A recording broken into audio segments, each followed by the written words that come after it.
first Nigerian to actually win 2 medals at the Olympics. Neofok, lovely to have you on this one. Good morning, Moses. It's a great time, and I'm so glad to be here. The atmosphere is amazing, and I think the whole country and it seems the whole of Africa has been waiting for this moment.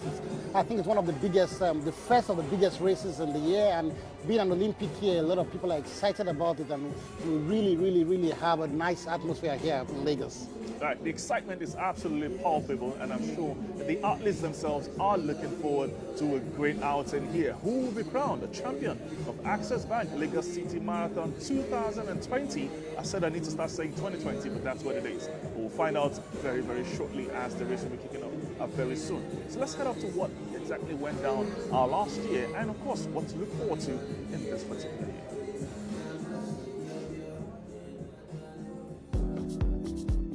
Lagos is set for its biggest road event. Access Bank Lagos City Marathon is growing in leaps and bounds. A strong field of elite athletes assembled for the race is testament to this. That last year's winner, Sinteyehu Legacy, is back to defend his crown is proof that it is well worth it. That the front row includes a winner of marathon majors of London and Chicago confirms the pulling power of this silver label race. $500,000 in prize money is up for grabs. That's aside a special bonus of $20,000 for world-class performance.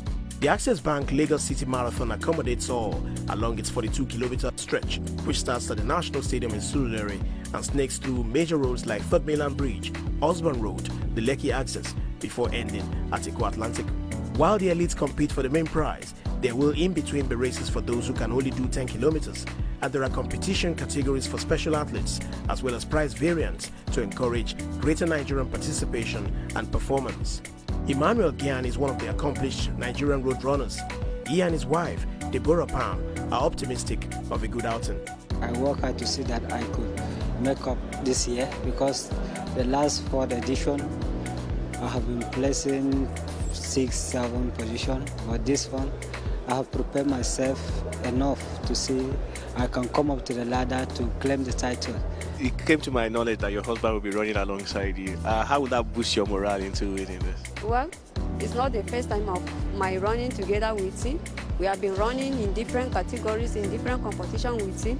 But this one, it will still motivate me because he's the one that is giving me training. I know the schedules. When he is in the race, my morale will be boosting, telling me that I should keep focus as the way that he's encouraging me in my training. So with this, as he's here, I believe I will still make it like previous years.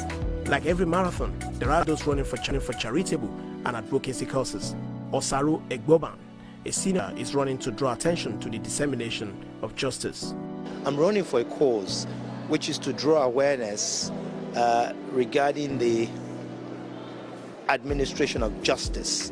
The regulatory framework, even in sports, is very weak. And I think that there are many prominent lawyers, successful lawyers, who could do a lot more, not just in the narrow sense of reforms in the administration of justice as it relates to dispute resolution, but the entire regulatory framework, including regulations that affect sports. Organizers used the opportunity of a press conference on the eve of the marathon to honor the memory of former chairman of Lagos State Sports Commission, Deji Tinubu, under whom the marathon began in its current shape 5 years ago.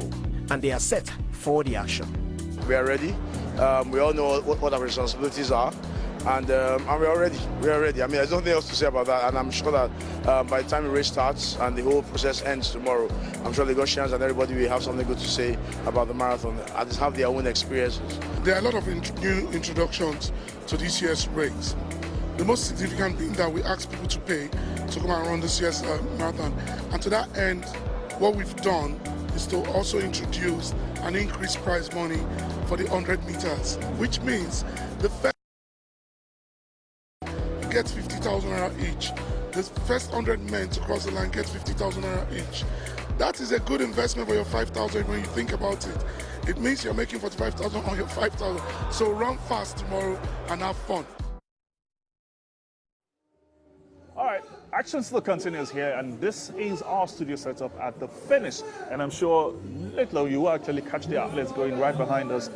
We'll see how things are fair. But as it is, Annie, we are looking forward to a return of past winners.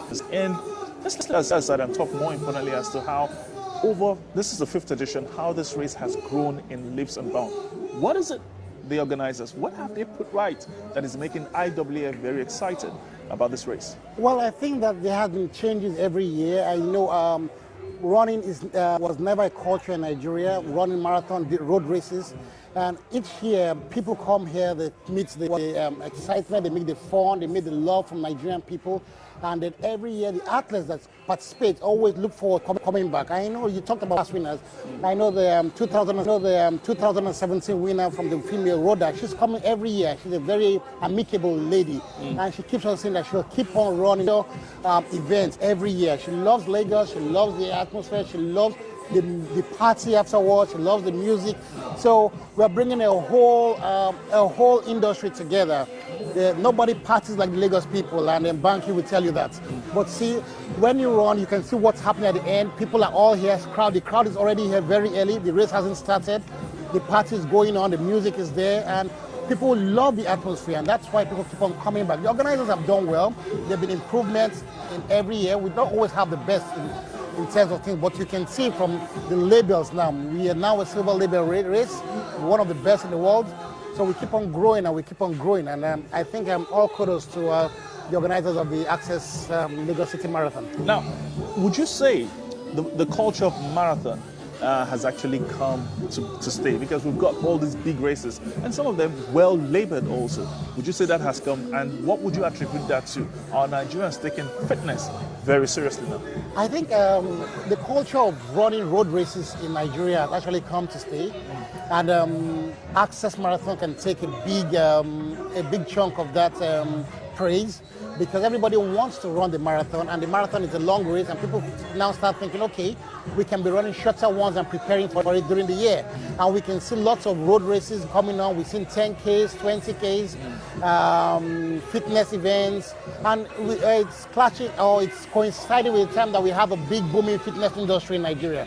So I think Nigerians have seen that they like to run, and sometimes they're seeing it in recreation, which is the key. Once you see that it's not just competitive. I know when we started, we say how many Nigerians will win. We are giving out our money to foreigners, but you don't understand that along the way we are bringing thousands of Nigerians to keep fit, and we are making the nation healthier. So I don't think it's an investment that is wasted. It's an investment that is really portraying changing the lifestyle of Nigerians. Well, I will come to you as regards economic impact of some of these races. I want to know if Access Bank Lagos City Marathon are there already, because one key thing we're seeing so far is the fact that for the first time, you are now paying to register. That definitely will be something we'll talk about very shortly. But let's talk about what the start list is looking like. You did talk about Tanui herself. She actually won this. I'm talking Rona Jemkore, the Kenyan. She won this in 2017 and still maintains the best course race. It hasn't been beaten in 2 years. We're talking 2 hours, 37 minutes, 52 seconds. That was a very impressive time by Rhoda, and it was, I think the conditions were right 3 years ago when she ran that. But I'm particularly looking at Ongori Phyllis. I think she's a Kenyan. She's run 2:24. Though that was about 5, 6, 7 years ago. But 2:24 is 6 seconds, 6 minutes faster than the course record. So if she can be anything close to her best, I think Phyllis Ongori will be a big problem for Rhoda, and that course record will be threatened this time. She's won the Rotterdam Marathon. She's won the silver in the World Half Marathon Championship. So that's an athlete a female athlete I'm particularly looking out for to see how well she can do in Lagos. And if the conditions are right, if we can get the race starting up a good time, and then the sun is delayed in coming out, I think the runners will run very well. All right, I think very importantly, Eddie's already sticking his head now for a few of these athletes are coming through. But I would say Tigis Bedada, who comes through from Ethiopia, also, the Ethiopians have actually dominated the women's section of the race, because we're talking to women at this point in time. Tigis was actually a second place finish in the 2018 edition, while Ayelu Abebe Hodofa from Ethiopia also was a third place finisher in 2018. So it's all poised for an interesting outing, because I think, and this is just me, I'm not actually big on marathon, I would say. I love what I see there as it stands. But then before you and I get going here, because truth, we can just keep talking as regards the excitement of what today, we're going to head to the start. Chisom Bonwezego is alive with us there. Let's get to know what is going down there. So let's go that way, Abby. All right, hi Moses. I'm right here at the starting point at the Surulere Stadium. This is where the 2020 Access Bank Lagos City Marathon is taking place. I can tell you that the organizers have said it will be bigger, better, tougher, and from the look of things there, it definitely looks like it will be bigger, better, tougher. If you look right behind me there, you can see the elite athletes already getting set to take off. I can tell you that we have some of the toughest and the best athletes from around the world. The Kenyans and the Ethiopians look like they are the ones that everybody's scared of. I have spoken to a few people around here, and they said to me that they are worried about those Kenyans and the Ethiopians. They have joked that they've just come here to escort them, which is the kind of energy you are getting here. $500,000 in total to be shared. Winner for both male and female will go home with $50,000, $40,000 and $30,000. So it's getting more prestigious. This silver label race that is happening here, 42.2 kilometers. And right now they're about to start. Everybody's getting ready to go. So back to you, Moses. Okay, as things are, we have seen the edit at least already. Everybody getting set to go for this one. And you'll be running commentary with Ralph Chidozie George, and I'll be listening very attentively because I know you all have a whole lot to say. So I'm going to hand over to Ralph Chidozie George, and of course, Andy will be joining him on commentaries as the race gets going. A very good morning and welcome to this year's Access Bank Lagos City Marathon. All systems set to go here, and all the athletes, elite athletes in front, and everything is about to get going here. And it's a beautiful morning here in the city of Lagos, beautiful Saturday morning, and all in all is hoping for the best, that after this year's 2020 Lagos City Marathon, everyone is expecting that the gold label will be gotten. This is a silver label race, and the world is focused on Lagos at the moment, and we're hoping for the start any moment from now. And we're expecting the best of starts. So they're just making sure that everything is okay before we get this race on the way. And of course, everyone is saying, run your race, and we'll be hoping that everyone right there will be running their race. Nearly 100,000 athletes getting set for this one in the city of Lagos. And this one also involves the defending champion, Yeu Legese Yunusu, right here in the city of Lagos. And that's where we go. Lagos City Marathon 2020 is on the way. The athletes have set, and they are going right there at the start point from the National Stadium in the city of Lagos. It is where we go for the Lagos City Marathon. And interestingly, the winner of the race in 2019, held on the 2nd of February 2019, is right here. And of course, I'm talking about Simfayehu Legese of Ethiopia, who won the race in 2 hours, 17 minutes and 28 seconds. And he is one of the athletes making it happen here in the city of Lagos 2020. Very interesting race we are to have here. And so the silver label gotten just after 3 years of this competition. And everyone is talking about the gold label to be gotten after this one. They are actually, organizing a gold label race that we are told. And so after this one, we hope that the IAAF will be according this one, the gold label, as expected.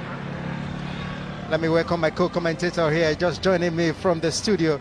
And if you're an Olympian of repute, silver medalist and gold medalist at the Olympic. I beg your pardon. And Nefiok Udobong joins me on commentary. How are you doing, Nefiok? I'm very well. Good morning, Ralph. And it's been a beautiful day, and the weather has been very good. And it's amazing, and we hope that we have good times. We've seen that Nigerians are coming out in their numbers. They're enjoying the race. And you just spoke about the labeling of the label of the race, and it's interesting to know because the IAAF has actually brought in new labeling, and this is a silver label race. We have platinum race, gold, silver, and bronze. And there are different things that we consider, and Nigeria has passed those tests to make it an elite race, and that's why it's a silver race that we are watching now. Quite interesting, and we'll be hoping for the best at the end of this 2020 edition of the Access Bank Lagos City Marathon. And what are you expecting? In 2019, we had a brilliant runner, Simfayehu Legese, returning in 2 hours, 17 minutes and 28 seconds. Are you expecting a faster race this time? Yeah, I'm expecting a very good race. I'm expecting, like I said, the weather is very good.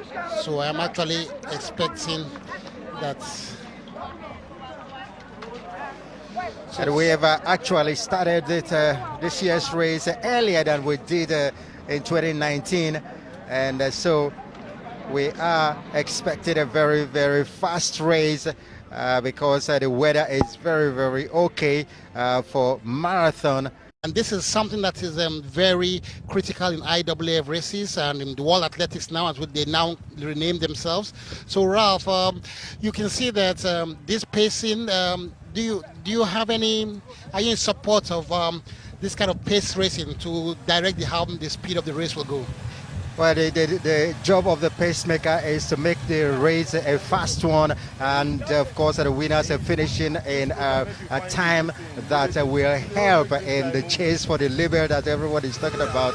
So pacemaking brought here, and everyone is happy about it, and I think the racers, the runners will be happy about it also. And at the point in the race, the pacemaker will drop out, for the top runners to finish in good time, hopefully. It's very early in the race, and we've just seen barely 5 minutes, and we have seen the Nigerians running, the competitive runners. We've seen the casual runners. So at this point in time, are you surprised about the number of athletes coming to run, given the fact that this is a paid race for the first time? They've been paid as much as $5,000 and 5,000 naira and $100 to participate in this competition. Not surprised at all. Access Bank and Lagos City Marathon is becoming as big as everyone is expecting it to be. After 5 years, this is where we have gotten, and we're hoping that the improvement will continue as the years go by. But this year, back to this race, the pacemaker still doing his job, and of course Lagos really coming alive at this point. And yeah, I think I see that the pacemaker trying to control the race, but I think the runners there might feel that the pace is going too slow for him, and trying to going up there. So we can see that the pacemaker is still trying to control the race. So the pacemakers are very experienced in controlling races. So sometimes when they tell you that this is the pace they are going, they have idea of how fast or how slow they want it to be. So we'll just see. You can see because guy, I think number 98 is trying to run to, that's Ken Kipkori. He's running towards the closer to the pacemaker, trying to increase the pace of the race. That may be a strategy on his part to disorganize the top runners in the race, and this sometimes happens because he's going to run again. So it's very difficult to keep to a pace when the top runners have dedicated that this is the pace we want to go. Sometimes slower runners will try to disorganize the pace. And so, it's as always, everyone try to run their race. These ones are doing it for pleasure, just having to keep fit. Well, it's going to be a very long day for them if they continue to walk at this pace. This is 7 minutes into the race. They're just being escorted by the ambulance there, and I think so. This is crazy. Now this is the lead. This is the lead bunch here. The pacemaker is still now. The pace has increased, I think, a little bit, and we've seen an athlete coming in, and I don't think that's going to be. I think the referees might do something about that. They're just going to do something about that. You expect this kind of things to happen when you're running a marathon, but we know those that are in the race, not those coming in from the outside and trying to keep pace with the front runners. But all the same, the pacemaker, is he quick enough? Well, the pacemaker is an experienced runner, and it seems that he's been given, when you're a pacemaker, you're given a particular time that you're targeting, and they are going to run the pace based on that time they've been given. But I'm sure Ken Kipchoge, either he's running for the cameras to get his own 3 minutes of fame, or he's probably going to disorganize those behind. It might be a strategy. The number 1652 is coming up to the pace, so we may really, if a lot of runners are closer to the pacemaker, we may have a problem with the pacing. Now, I think it's still bunched up at the point it is. Lagos City Marathon 2020 happening here, and as you can see, the man that we thought will be gunning for it as a dropped back, and it is the pacemaker still making the pace, doing the job that he is brought here to do. He's been brought here to do. The Kenyan making sure that he makes the pace that everyone else follows. Lagos City Marathon in its 5th year. After 3 years, we're up to bronze, and after 4 we're up to the silver, and hopefully everything goes well. And the very interesting prize money also, $50,000 is what they are chasing for the first position. At this stage of the race, we can see that a lot of ambitious local runners are still trying to keep up with the pacemakers, and I can see that this is the leading bunch, and the pacemaker seems to have been gathering momentum now, and then he's opening up a little bit of a gap, which is not always a very good thing. The leading runner should be a foot or two along with the pacemaker. So I think now he's trying to pull the runners along and push him, and maybe put more of a single file into the race and stop bunching them up. And that's how we now know, we determine a fast race and a slow race. When they are bunching up together, the race tends to go slower, and when they spread out, it comes a little bit faster. And it's interesting that $20,000 have been put forward this year for as a bonus, for those that will give us better times in returning in this race. So this athletes will be chasing that also. Well, this is a moment for some of the Nigerian athletes that feel that they should have some camera time, and they have kept up with the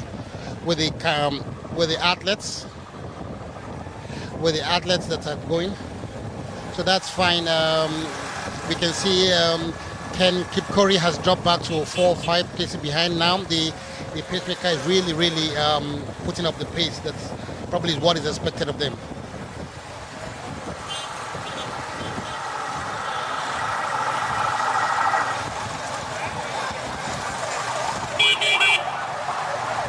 Of course, the Access Bank Lagos City Marathon is the biggest one-day event in the whole of Africa, and we're just hoping that everything goes as it is at the moment, with the athletes just having fun, running their races, and the pacemaker still doing his thing. As they're coming down the mainland of this southern part of Lagos and going through running areas that it's predominantly traders and a lot of around the areas. What do you think about this as a showcase to Nigeria, the Lagos City Marathon? Does the marathon showcase the lifestyle, the culture, the city of Lagos in the way that we would like it to be, Ralph? That's one of those things you talk about, tourism, and these athletes are coming to Nigeria, some of them for the very first time. They want to see how Lagos looks, and of course running through Ikorodu Road, especially, you know, with how the traffic and all that, they get to see a whole lot about Lagos. You know, Lagos is a buzzing city at every point in time, and so the culture of Lagos will be felt at every point and order. Yeah, you mentioned the Ikorodu Road, and you must say that that's one of the busiest roads in the city of Lagos. So it's a very important landmark. It's a very important area in which they are running through, and the people of Lagos will feel this and will appreciate the pictures that they're seeing. That one of the busiest roads in Lagos of Ikorodu Road can be so empty and given to runners. It just shows you the significance in which the government of Lagos is taking sports and the runners in particular. Most definitely. So the city of Lagos witnessing another year of a Lagos City Marathon, well supported by everybody, because this is also showcasing Nigeria, you know, as a powerhouse in sports.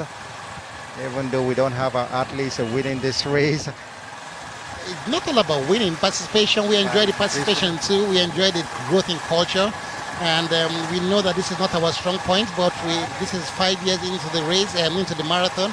We probably will win by the time we've done the marathon for 10 years. We will have gotten enough experience, and we have some of our athletes there determined to keep up with the pacemakers, and you can see them before lactic acid starts taking effect. You can see that these are the determined Nigerian athletes, and though we just done it just a quarter of an hour, we can see that they are really determined to make sure that they put up a good showing. Ralph, putting up a good show. At the moment, the race is still between the front runners and the chasing pack just behind. So we have two front runners at the moment keeping pace with the pacemaker. And so it's beginning to divide now. The chasing pack are just behind, not too far away from the front runners.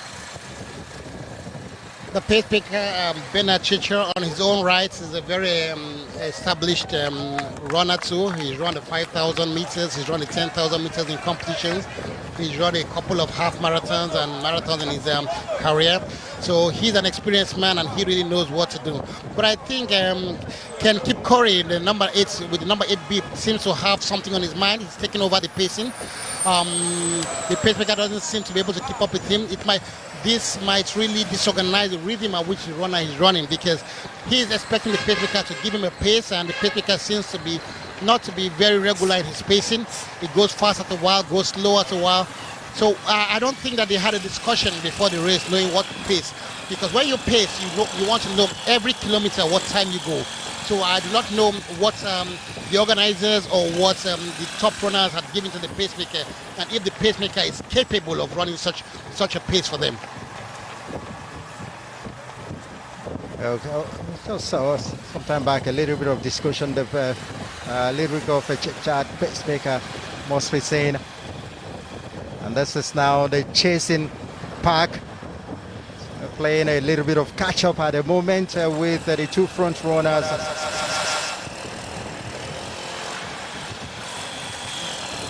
This is the chasing group, and we have Chala, who is one of the athletes we expect to win here, but he's in the chasing group.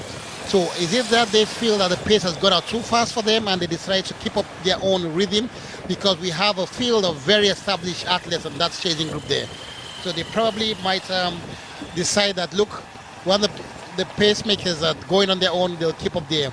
I think they're about 3-4 seconds behind at this point of the race. So that's perfectly okay for them.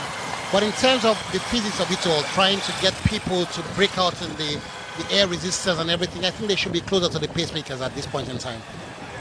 All right, just so two keep it pace with the pacemaker, and then the chasing pack there. You can see Chala and all the others are in the chasing park at the moment. And so as they move on and on, day breaking in Lagos started quite early at dawn, and so we're beginning to see more light as they race through Ikorodu Road. Yeah, and we must say that the male and female races are going on here, and with time too, I have with me the bronze medalist in the Commonwealth Games, the female professional athlete, retired athlete, Tonya Iworima. She'll be joining us in the commentary sometime along the race to give us a perspective of what the females are feeling in running a marathon. All right, so when we get to see the women runners who bring Iworima on, but at the moment it's still the same. Nothing has changed with the two front runners, and of course the chasing pack are not too far away behind.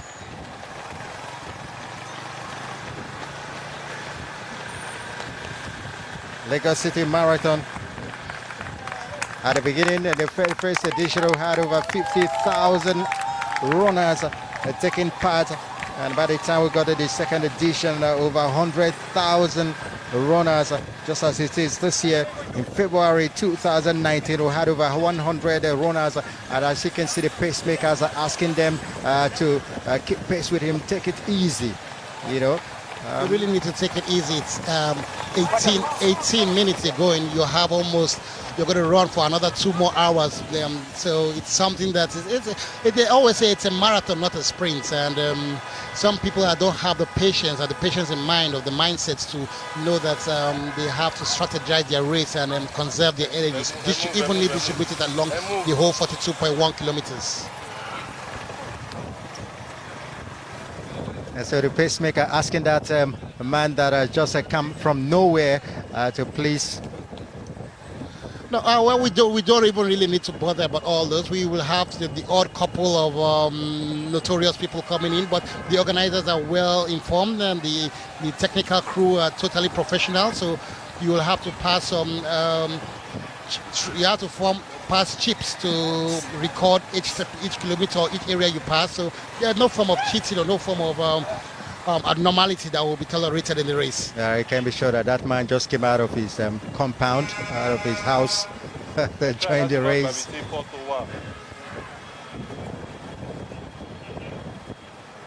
Still the same with it. The Lagos City Marathon. Of course, the general manager of the marathon, Yusuf Ali, said the next target is to go for gold label and then the platinum label. Very confident that after the 2020 race he will be getting the gold label because this race of 2020 is a gold label organized race, and so we'll be hoping for the best. Are you hoping the same? Yeah, I'm actually hoping to, as the runners go through Obanikoro area, and I'm telling you that they are going to soon get into the third mainland bridge, which is going to be a 15-kilometer stretch across some of the biggest, the longest bridge in West Africa, and that's a good landmark. But as you're talking about the label, I think they are meeting the criteria. One of the criteria was to have it a live event from the beginning to the end, and that's what we're having here. They have to do some little things to make sure that we meet the World Athletics criteria of getting labels. But at silver label in just a short time, it's something that we are very proud about. And so stay going through, and as soon they would make a detour through Anthony, headed for the bridge, the third mainland bridge. And that's when you get to enjoy the race more, because the sea breeze, coming on. Separate the boys from the men. Exactly. And you can see Chala there now has moved up to the pacemaker. And I told you that the chasing group now has caught up with the leading group, and Chala's there as they move through one of the most iconic parts of the race, and that's the third mainland bridge. It's a grueling straight road of 15 kilometers, and it takes a lot of the athletes to go there. Nothing you see but the sea, like you say, the sea breeze of the Gulf of Guinea as they go through that. Quite interesting. The athletes and the camaraderie, sharing a bottle of water, and it looks so nice to see. And now the chasing pack have caught up with the two front runners earlier on, and so we have a whole lot now in front runners, keeping pace with the pacemaker. And you're wondering if the ladies are also in the race, and soon we'll hope to see if there is any girl in front leading the race for the ladies. And soon we'll be finding out that. We're still with the chasing pack.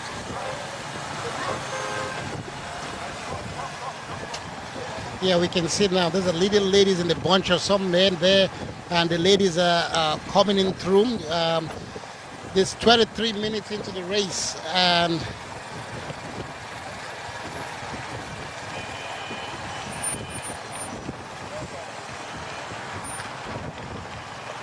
can identify the lady Tanui right there, as well as Winnie. So we have Tanui running there, and she's going there with Winnie, the Kenyan, and those are very, very established athletes, and they are actually moving up very well. We have moving through.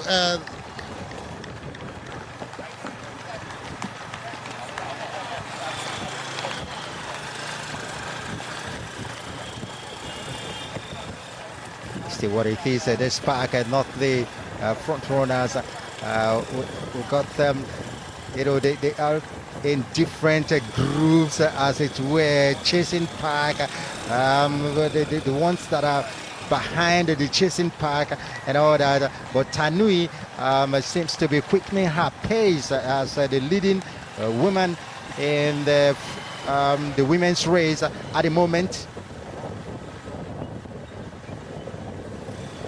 Anyway, let's go back to the men now, the front runners. No one is a pushover at this point, and they're just allowing the pacemaker to do his thing and keeping pace with him. And it's really interesting.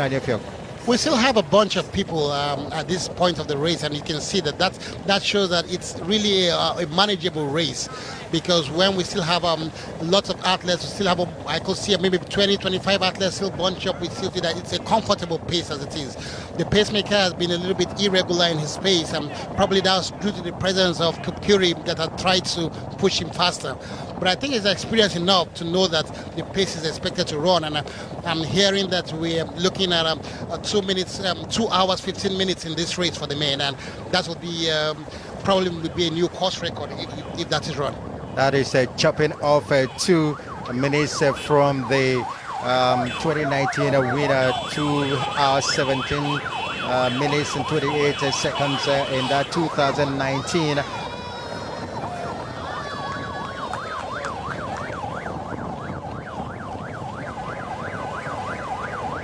You can see Sang being the top runner at the moment. Others are following closely. Looks like the athletes have decided that I don't want to be far behind the leading runner, so let me stay as close as I can be, and then just wait for a slip. The course record in 2 hours 15 seconds, 15 minutes and 4 seconds.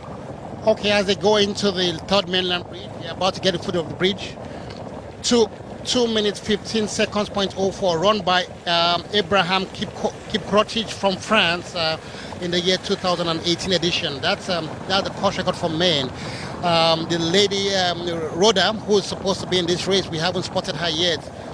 She ran 2:37.52 in 2017, and that's the course record.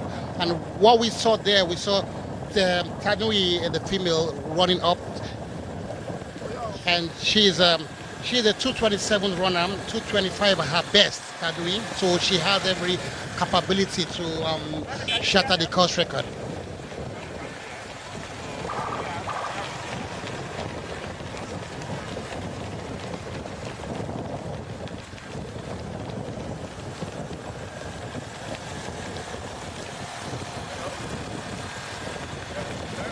Lagos City Marathon on your World of Champions.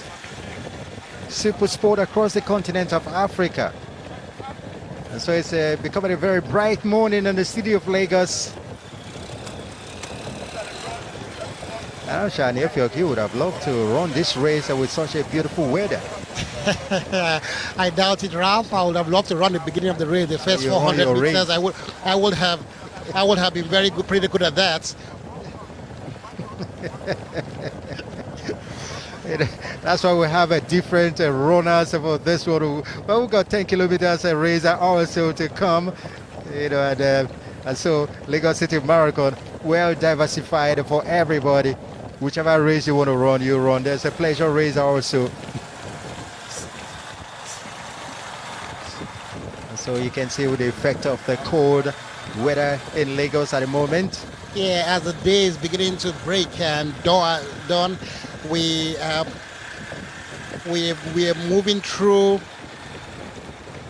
The athletes are actually moving through the suburbs of Lagos. Like I said, they're getting through. This is what they call the Bagada area, and it's an area for the middle class. You go in there and get into the Third Mainland Bridge, and that's where I believe that the race will iron out. The weather is cool. The weather is nice. We will have a maximum of 34 degrees and then about 88% humidity today. So it's actually very good. We're not at the maximum yet. It's a little bit cooler than that now. So very good for the athletes now. Okay, see now that's Mutai from Kenya. He's broken up. I don't think the pacemaker is very steadfast in his pacing. He's not affected by what the athletes are telling him to do or how they're telling him to run. He's very, very steady in how he's running. Mutai urging him on, urging all the athletes on. Let's go. He seems to be telling the pacemaker.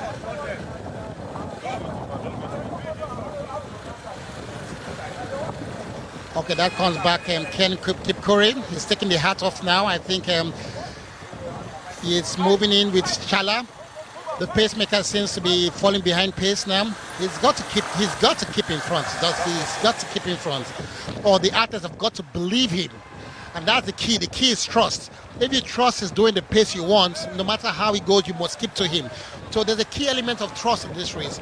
You have the confidence. You have the confidence of the pacemaker. I think some of the more experienced athletes may not have the confidence, because to be a pacemaker, you have to be steady in your pace. It's been fast and slow, it's been sporadic, I think people like Chala want to take the bulls by the horns and take over the running of the race. So Chala might have had enough and says he wants to break away at this point. And is that allowed? Well, it's allowed. You don't have to follow the pacemaker. The pacemaker is an internal thing, and you can run your race as you want to run it. If you feel he's not going fast enough for you, because each athlete has their targets. Some of them even have Olympic qualification online. Some of them have lots of targets, personal bests. So you wouldn't allow anybody to dictate how you're going to run. So the pacemaker is just there to help you, guide and rearrange. So this is surely a good marathon to get a qualifying time. We're headed straight for Third Mainland Bridge. Not quite yet. That's what we are almost headed for at the moment. And so when you run the road, quite interesting. There's some kind of things you look out for: the topography, the weather, the wind. And running at sea level is always something very important to get good times. And I must say that with the Olympics just about 7 months away, this may be a very good time for some athletes to get closer to qualify early, get that pressure off the way, and then go out the rest of the season very relaxed.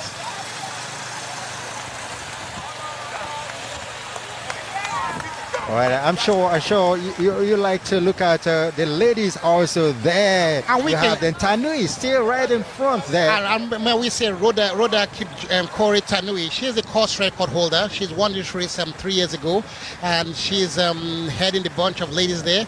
So she's experienced runner here. She knows the course. She loves the course. She loves Lagos. She's at 29. I think she's really still close to her best. Very good age for a marathoner, and of course marathoners can go on and on of the 35 and still keeping the pace and winning races around the world. And Tanui right there. Let's go back to the men's race, and it is still the same. Pacemaker doing his job, but some athletes have had enough and decided to break away.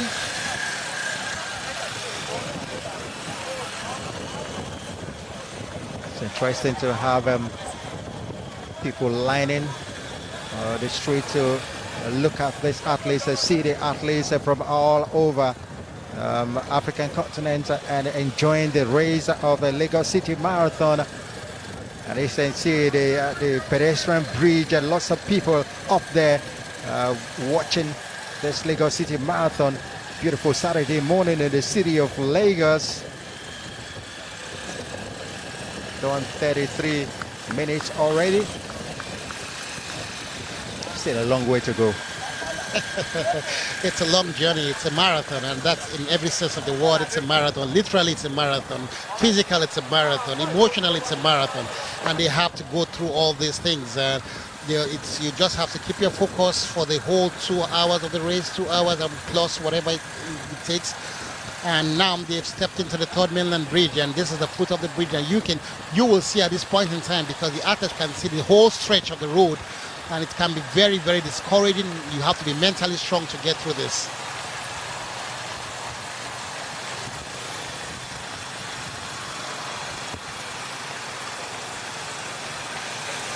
But if I'm an athlete, I'll really enjoy running on the Third Mainland Bridge, especially at this time.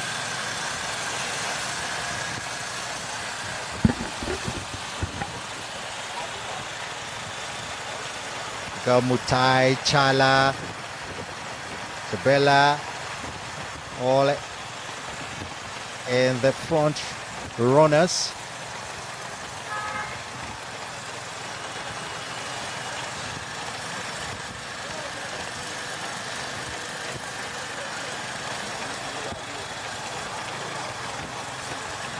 A lot of runners have come in here, and we're seeing a more elite kind of runners in the race for this year. And we do have Cosmos Kivea, we have Raymond Betts, we have Bernard Sang, we have Yami Daddy. These are some of the top athletes in world athletics and in Africa. So that might be it might be a very good time to get the course record.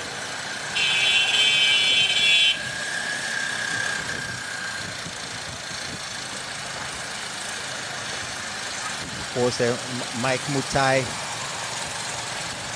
one of the front runners. Let's go back to the ladies and take a look at how far behind they are or how much progress they are making. And look at Tanui, Winnie. Winnie is the lady in front. A drink of water will be very good enough at this point also.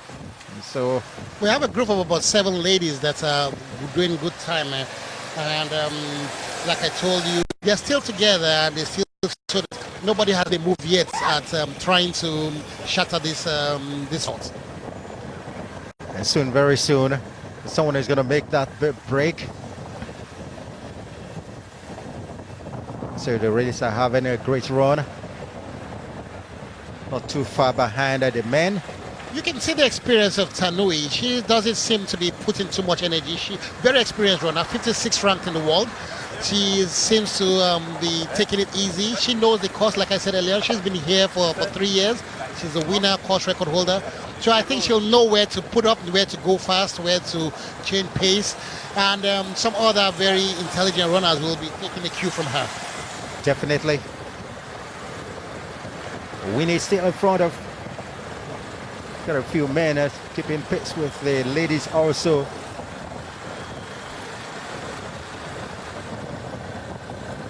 Phil Zongori there is also running with the ladies, and somebody that we expect to do very well. And just behind there, you can see that's Analem Holdawera. She's wearing beep number 81. She's a very good, very useful athlete in her day.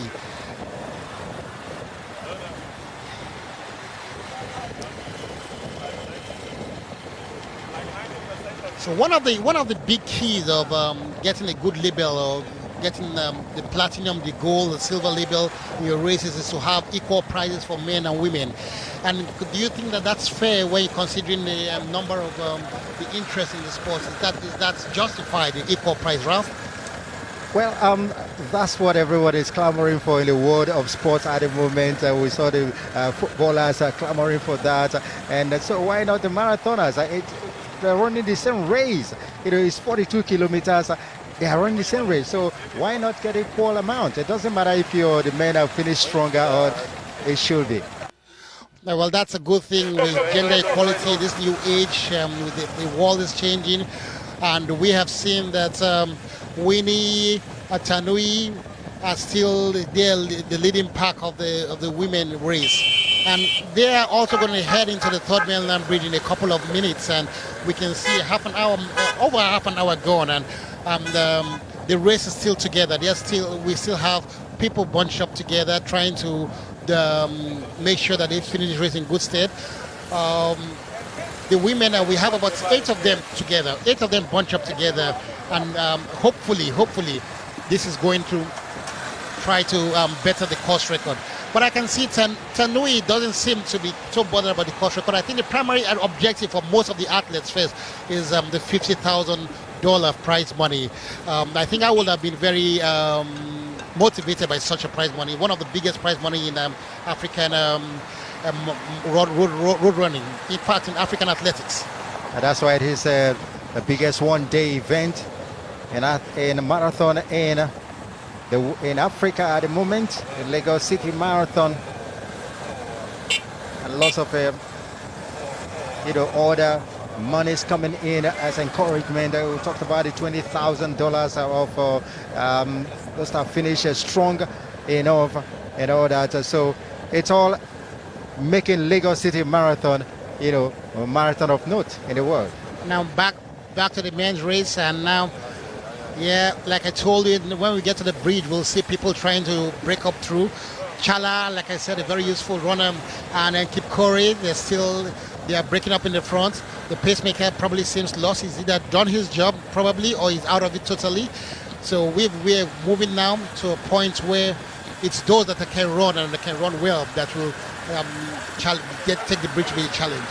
Now, the third mainland bridge, it's a landmark that brings together the city of Lagos, the mainland and the island, and when you have to stop 20 million people from commuting, that's a big thing you're doing for athletics. Well, it's a Saturday morning, so 2-3 hours or even 4 hours, because the roads were closed quite early at around 4 a.m. Nigerian time, very early. And so if you stop people from commuting at the third mainland bridge for say 4 hours, it's still okay. Part of them will be at home to enjoy the race on the World of Champions. Yes, enjoy the race on the World of Champions. And these are champions all in their own rights, in their respective rights, trying to be the champion of the Lagos City Marathon for 2020. And I had a little my suspicions on Korea and his intentions of running, but he seems to be determined to take this race out, and he's keeping up his speed. As an athlete, I see that he is not very regular. He is irregular in his strides. I'm having more confidence in Chala behind him, taking the more consistent stride. But he seems to have a lot of energy and a lot of strength. That's what it is. And so you can see what Nephew has been talking about, the stretch, 15 kilometers stretch of the third mainland bridge. Lagos, the lagoon, the ocean, everyone converging on this point, making Lagos what it is. And that's the stretch we're talking about.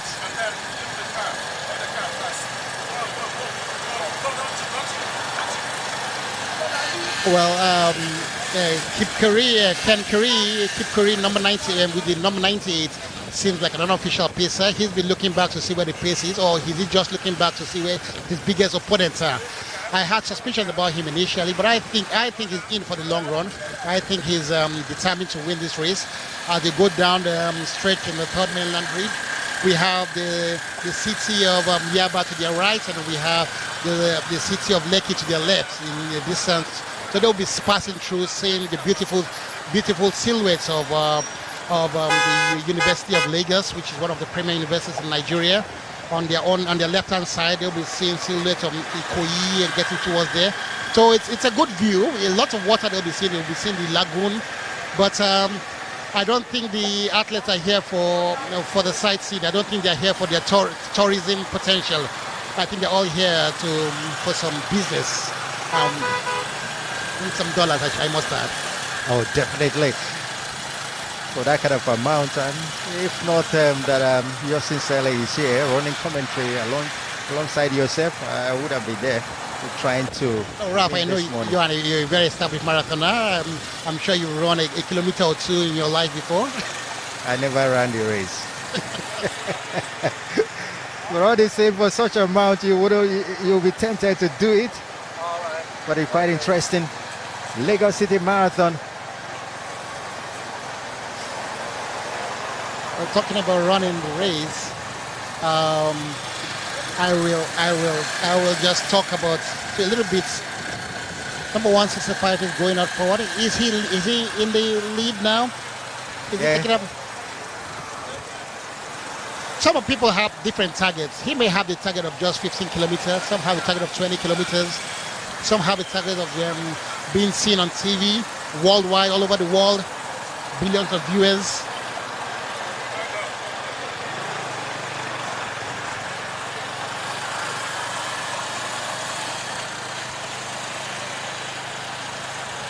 You might just ask, will he be able to maintain the pace that he has just and the distance that he has opened up between him and the chasing pack? So because he's in front now and we're beginning to have the chasing pack. Well, I wouldn't blame him. He's got some minutes of airtime to put up on his Instagram page. So that's very good for him. He'll use that on YouTube. And probably some happy sponsors there too.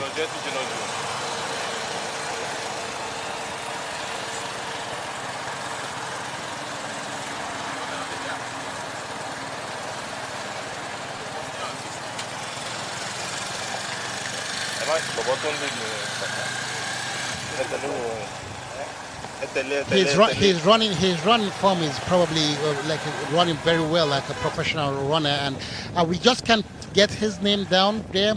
He probably might be one of the favorites for this race, and if it goes at this pace, I tell you he's going for a course record. Well, it's quite opening up some distance. You know, one thing about opening up a distance, and no matter how bad you are, once the distance is far enough, fast enough, long enough, you probably have a chance to win, no matter how slow you're a runner, because the others start to panic at the point. Hey, you might have one race wonder, and so it might be one of them. But we'll just try to figure out, because you don't know his name at this point. If he wins the race, his name will be known all over the world. Sometimes it's like that. Quite a distance. He's nearly 50 meters he's opened up. Yeah, and I'll tell you this, that By the time you start seeing others panic, other people panic, and then we start getting through. So he's run faster. He's been going. He's pushing forward. He doesn't seem to be tiring out. He seems to be running very, very well. So I think he's actually here for the race. He's here for the 50,000. I tell you. And that would be very nice to have someone totally not. If he can do this, this will be quite something for him, and quite impressive race for him. But it's quite impressive the way he's good at the moment. No, in the marathon, you need people to push you on to run with you. It's almost like cycling in the Tour de France or any kind of competition. You have your teammates that help you gather through. But if he goes on at this pace, he's going to go almost 28 kilometers on his own, and that, in any sense of the word, is an impressive run. And so, on the third mainland bridge, that's where we are having this break. Ralph, I tell you, this is 100 meters he's giving them now, and that's really, really very impressive. It is. And what's he's decided. I think the pace was too slow for him. He's decided to take it on. You know, when you've trained so much, you know how well you're running. You know what pace is good for you. You know where your heart starts to tell. You know where your muscles start to give in. But when he's done 30 minutes, 40 minutes, and he says, look, I don't feel anything. I can actually push it further. And like I told you, the weather was very good. It's been inclement. It's been very nice. And it's better to take advantage before the sun comes out. It's better to take advantage before the sun comes out. And that's what this man has done. A man in bib number 165 who will really confirm his name for you.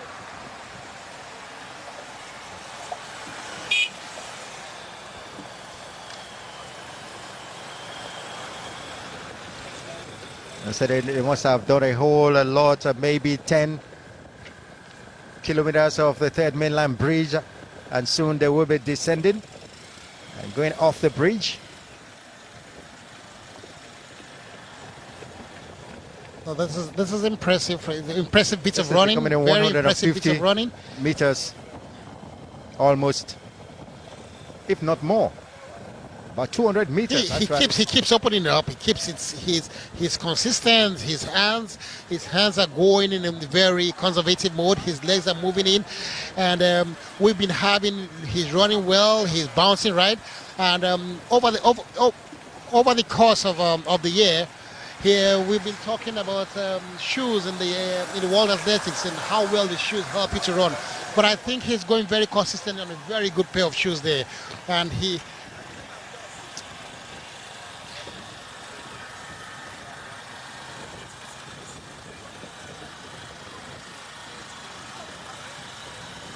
Just close to 50 minutes of the Lagos Marathon race.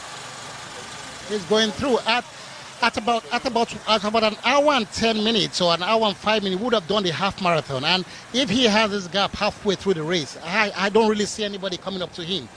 I mean, to get him, you have to change your rhythm. And I can see Chala behind trying to say, look, this is getting too much. I think I got to do something. Yeah, he's making a sprint, and that will disturb your energy system. But you have to do something. You have to make a change. Yeah, you just can't sit back and watch this man open up distance. So you got to do something. He probably must have watched. He probably must have watched for a minute or two, and say that, look. He probably must have watched and say, look, he's gonna stop. He's gonna give in, or this is not for real. And then, he never stopped. So Chala, I can see. I think it's his Chala behind, trying to say, look, we gotta do this.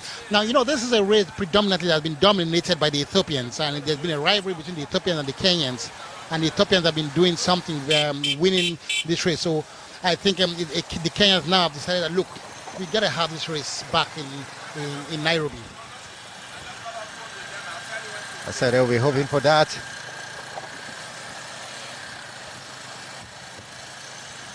But this man is not relenting at all. But I think his pace is slowing down gradually. Well, yes, one of the signs of an athlete showing fatigue is is the form. Form is the first casualty of fatigue in athletics, and you can see his form is not as smooth as it was initially, and he's constantly looking back. That's another sign of fear when you start looking back in the race. If you're confident what you're doing, you keep going. I think he's looking back, trying to see not only how far he is from the rest, but who really is his main challenger. And I'm telling you, they know themselves and they know who are the fastest ones on the pack. I think in a race where you still have about an hour and say 10-15 minutes to go, you're looking back and to see. I don't think that's well, it's his strategy. He's gone. Strategy. Okay. We say he's dropping off, but you cannot say he's losing pace. You have to look at it relative to the others. The others may be losing pace faster than he is losing pace. And from what I see now, he's more than 200 meters in front of the chasing pack. That's an impressive bit of running there. Incredible race being run by this man.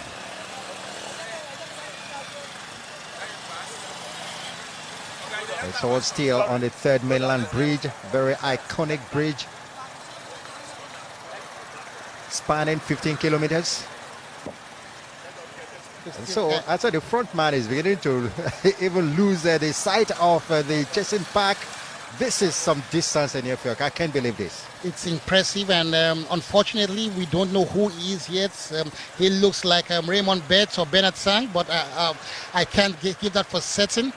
But amazingly, we're going back to the women, and the women now are deep in the third mainland bridge, and we can see the defending champion there still leading the pack, and she's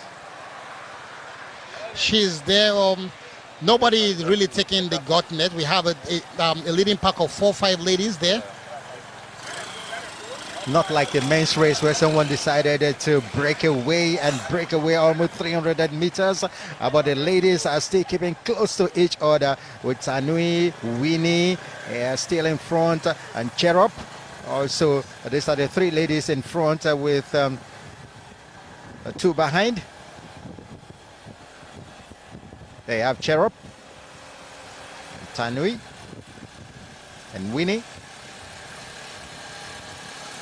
the front runners.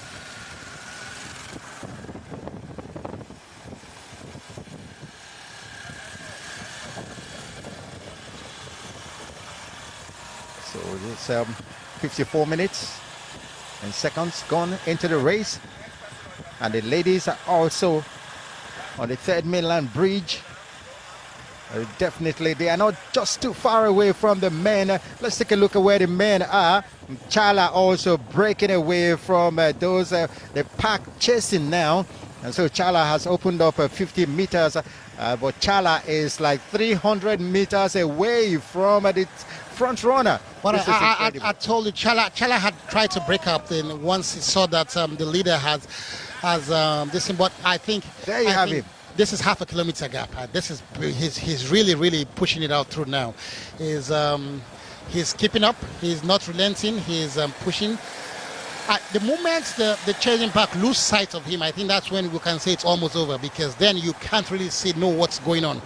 So the winning, the $50 is in his court now. He's $50,000. He's in control of that now. At the moment, yeah.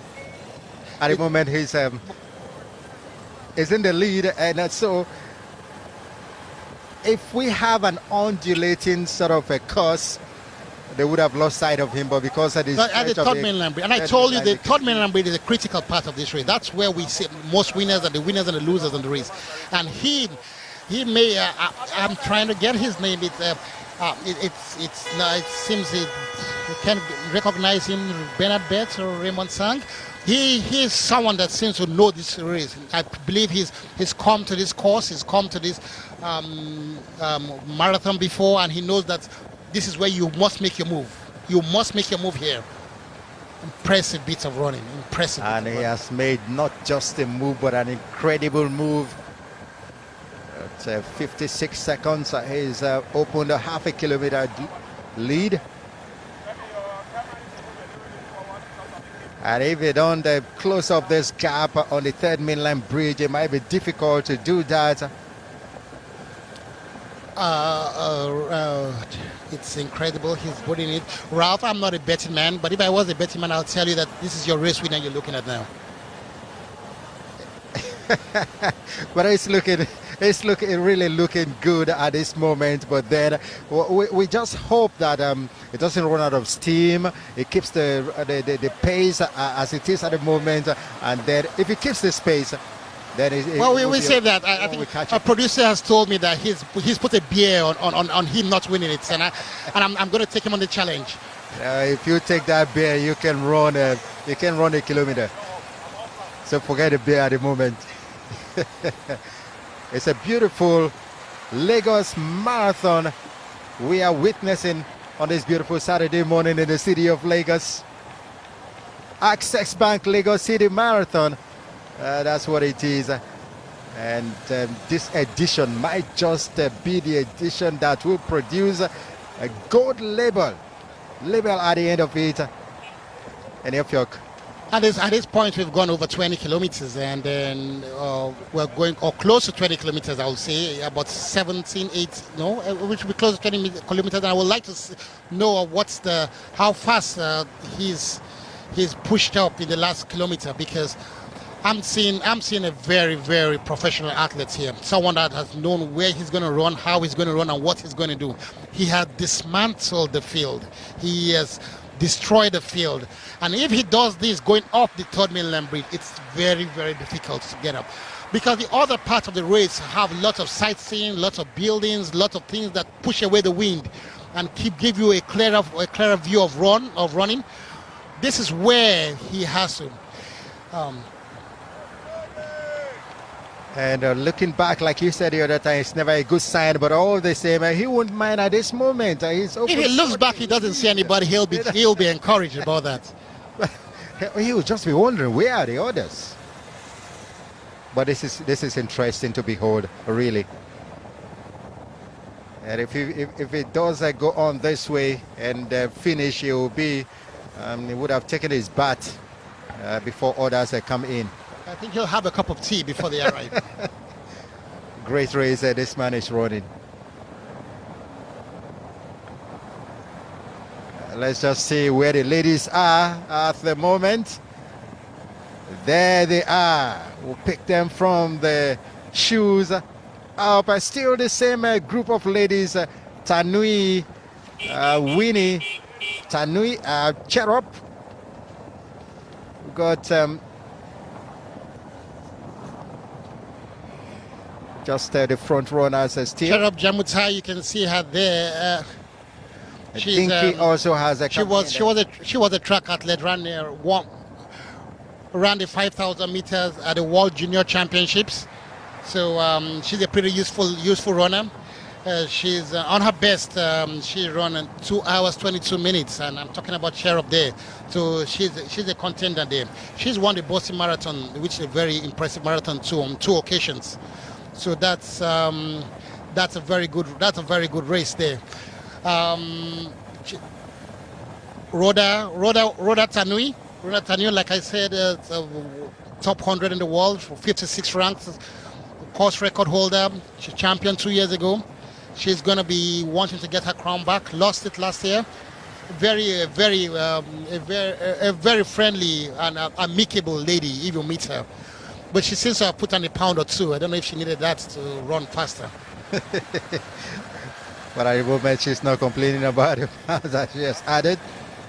Still a great race for the ladies that they are running. Cherub Winnie Tanui, Friday. Yeah, number 95 there is Badada. She's an Ethiopian lady. She's behind Tanui. And that's a very good position to put yourself behind a leading runner, just to get the wind off your face and to use her as a pace if you have the energy to sprint out. Unlike the men, no one is breaking out on the third mainland bridge. Is it too early to call, or are they more experienced in running this, or more calculated? I think they're very calculative. They just set at the starting point. We're surely going to see, 1 or 2 of them break it away. Is it Winnie? Is Winnie planning to do that? All right, looks like just spreading out for the water point. A drink of water will be good enough at this point.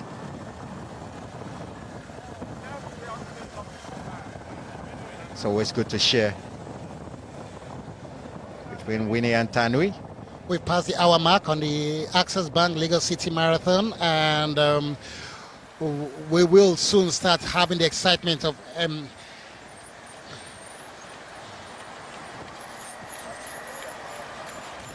Don't forget on the World of Champions, special Ultimate Love kicks off tomorrow, and it promises to be very exciting. You know, if you enjoy the Big Brother coming from Lagos, Nigeria, you will surely enjoy Ultimate Love from the city of Lagos, and that's the newest reality show, you know, starting tomorrow. Don't miss it on your World of Champion 198. That's where you'll be enjoying all that. Ultimate Love it is. Just find a wife, and things are happening really, and there'll be a mega traditional wedding. Are you coming for your third or fourth wife? And okay, no comment on that. We've done 1 hour and 2 minutes. This man is still keeping his pace, and the race he's running is massive. So you can see the chasing pack, and then Man to the left.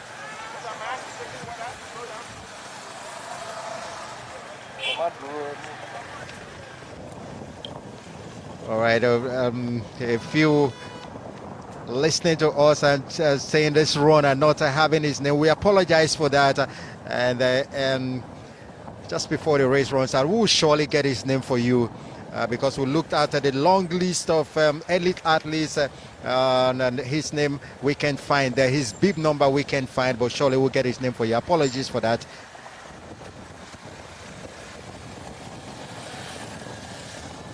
And so he's left the third mainline bridge, running through, going towards Adeniji Adele in the city of Lagos. Yeah, so I told you, once he comes down from the bridge and he enters into Ikoyi, going through Osborne Road, and that is a highbrow area of Lagos, and at that point in time, I tell you, and I'm going to have my beer for my producer, that he's the winning. At that point in time, that bet, we're going to bet. I want to win something off you, because this man, I'm going to bet on this man actually. When it gets off at this point, it's no longer a stretch, and so it will be difficult for the other runners to see him, and he can see them either, and so that's what it is. Who's the benefit will it be if he can see those that are chasing him and he can see them? So that's it. You can follow us on Twitter at Lagos Marathon. Anything you do, you put hashtag Lagos Marathon, hashtag Lagos Marathon, whatever you make it trend. Hashtag Lagos Marathon. Make it trend. Make it trend. Make it trend. Hashtag Lagos Marathon. So he's gone through the half marathon at 1 hour and 4 minutes. That's an impressive time. That's cool. With some half marathon races. Incredible. And if he goes at the same pace, we're looking at 2 hours, 8-10 minutes. That's going to shatter the course record. So he's done 21 kilometers already, and then he'll still to be met here. It will be impressive to know how many minutes he is ahead of Chala, who I believe, I want to believe, is the closest to him, almost about a kilometer or half a kilometer behind. But he's just shattering the field. He's just shattering for you. Really shattering the field. Impressive running from the Kenyan. Very impressive, and I must say. And so the fans are cheering him. Spectators are interested. More and more have come out to see the runners.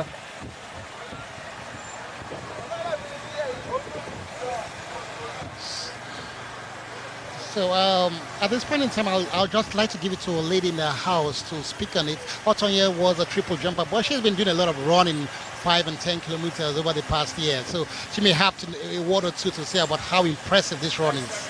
Maybe I'll just ask, why are you not in the race? I'm not in the race because I'm here. All right, that's a smart one. So what's your impression so far? I think he has left and he has just given those people the gap of the race. So let us see what he can do. My hope is that he can keep that pace and he can make it. But like you said, if I have to bet on him, I will bet on him. Yes, what about the ladies? Winnie, can you cheer up?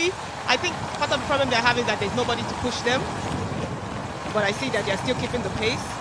Tanui, yes, like you said, she's not a newcomer to this event. She's a course record holder. We have Chirrup, yes. We have Winnie also going, and they're still keeping. So I say the prize is going to go to this group of people. If nothing happens, if they don't break out, but we still have a bit of way to go, so we may still have a breakout at some point. All right. What race are this men Friday?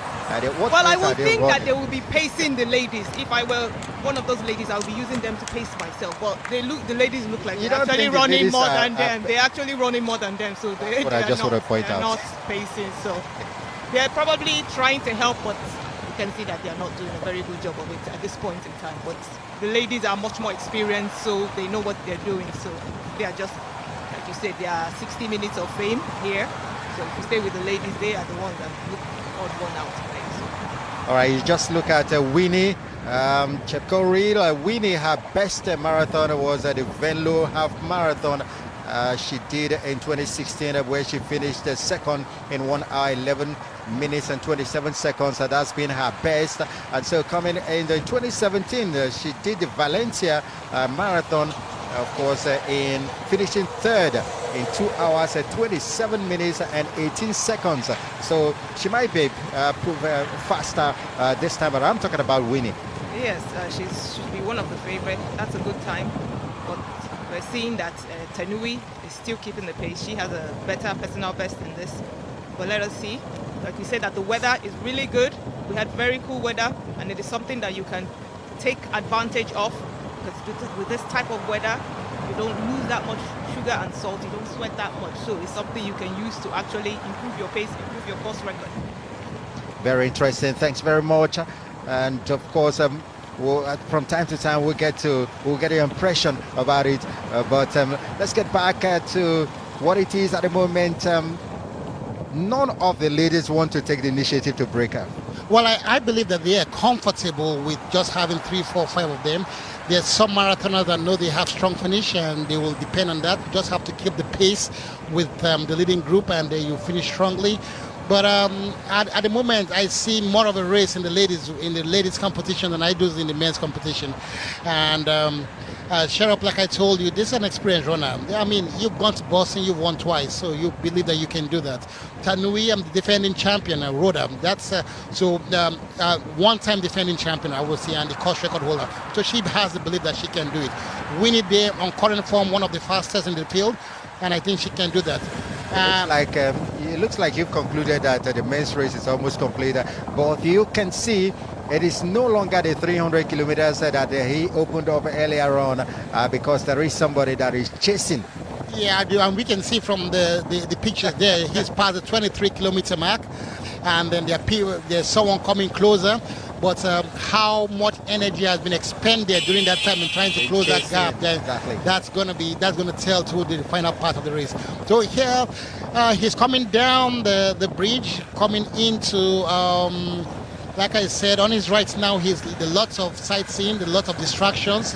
You've conquered the Gulf, you conquered the lagoon. We're now into Ikoyi proper.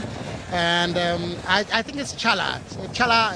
It seems to be Chala. We don't have a very good shot of him here, but he seems to be closing in. But it's a sprint. He's been sprinting. I don't believe that he will have the power or the energy in reserve to take up who our mystery arena leader is. And so it is something really interesting, having to sprint to catch up with the man that has opened such a distance gap, and we'll be looking at what kind of energy that he has conserved to keep up the pace that he has been running in final chase. Yes, Ralph, I'll tell you, like, as an experienced athlete, I'll tell you that I ran the 400 meters, and it's not unlike the marathon. It's something you have to pace yourself. And the moment you disorganize your pace in any part of the race, you're disorganizing your race. I actually saw you chase real hot in 2000. Yes, thanks for the memories. And if Chala has any disorganization in his race plan, then he's in for a very, very long finish. Very long finish indeed. Well, he's not happy that someone is now closing up the gap that he opened. A thumbs up for somebody at his side. They must have been hailing him. That's what it is. Interesting scenes. It can be a psychological battle, I tell you. At this point in time, it's more of a psychological battle. He goes out, he says, let me disorganize them. Chala may be sprinting and say, look, let me give you something to think about, that someone is behind you. So it might be a psychological battle. You can see his pace has dropped, but obviously we don't know if the others, their pace have dropped too. But I still feel he's comfortable enough at this point in time. We have another landmark bridge to cross, and when we cross that Ikoyi Lekki bridge with a very beautiful sights, the beauty of the bridge might spur him on.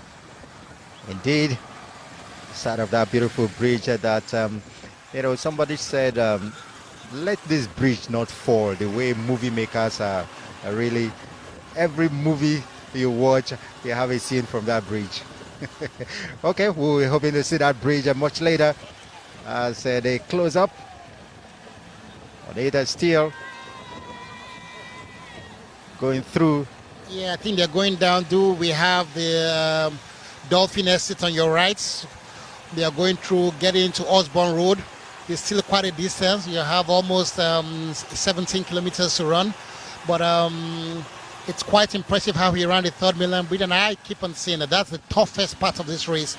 And it's totally on sea level. So he's monopolized the race. He's monopolized the TV cameras.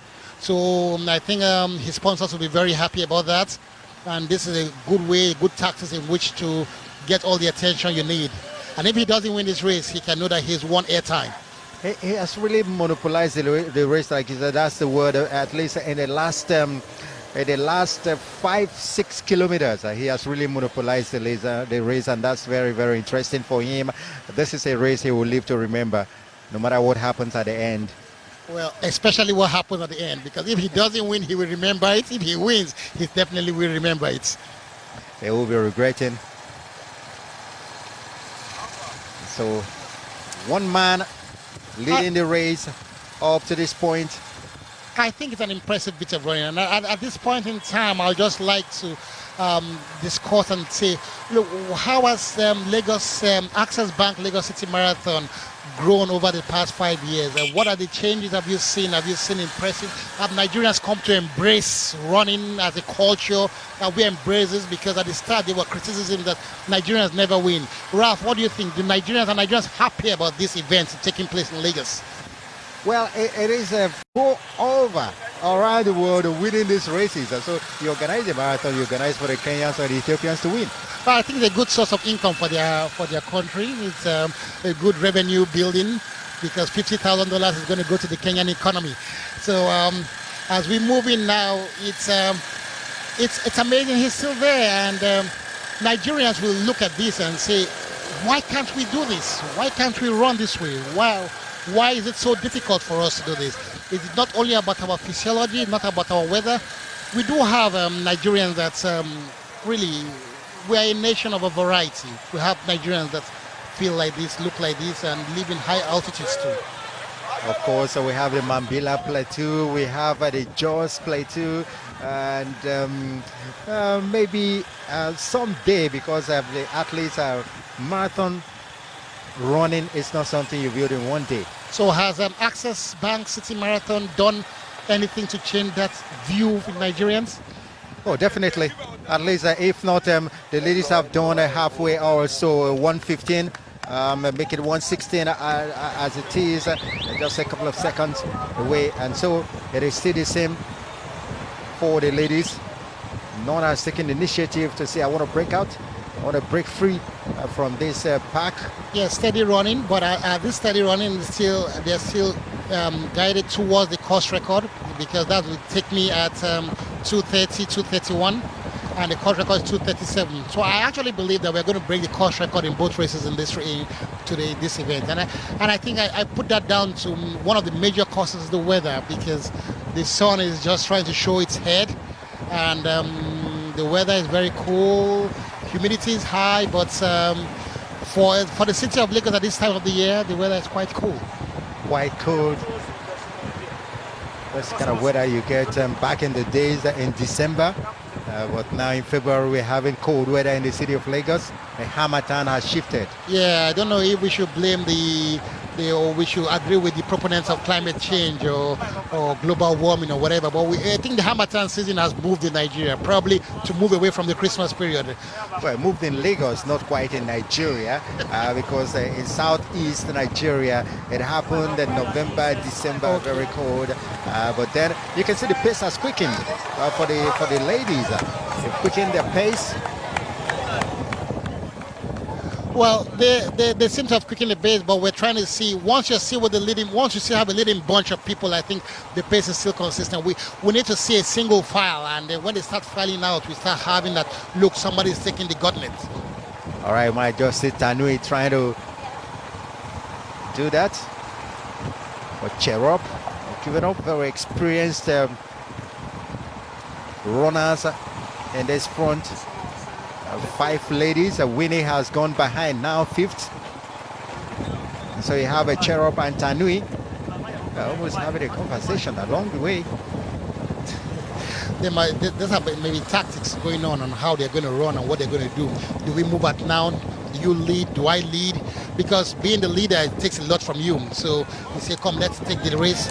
Because sometimes in races like this, in road races, you're running as a team to the last kilometer. Then everybody, they say in Nigeria, you're on your own. Answer your papa name.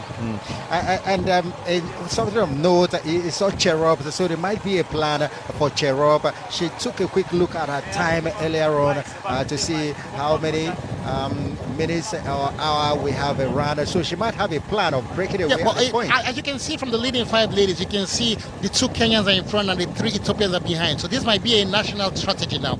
The Kenyans want to get free from the Ethiopians, and Dinke is an Ethiopian behind them. We can see number 95 there. Like I said the other time, I think it's Cherub. And she's an Ethiopian. So we can see the Kenyans are now trying to say, look, let us separate ourselves from this. This is where now the race is trying to take effect. The positions are trying to be decided. Surely, and it's still for say 5 kilometers or even 6-7 kilometers. These 5 ladies have been in front, determining the pace of the race in the women's category. And so a cheering police officer there urging the athletes on. Well, rather than determining the pace of the race, I think they're just running the race, because I think this is where the women's race is. Whoever's behind, that's really beginning to drop off. Beginning to drop out, and there were 5, now there are 4.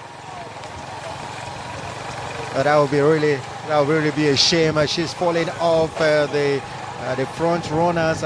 Yeah, because she's climbing up the flyover now to go down on the Adiele flyover to go down into Ikoyi, and this may be a battle after running 15 kilometers on the bridge to come and climb up the hill to go over the flyover. It's going to be a really tough battle, it is.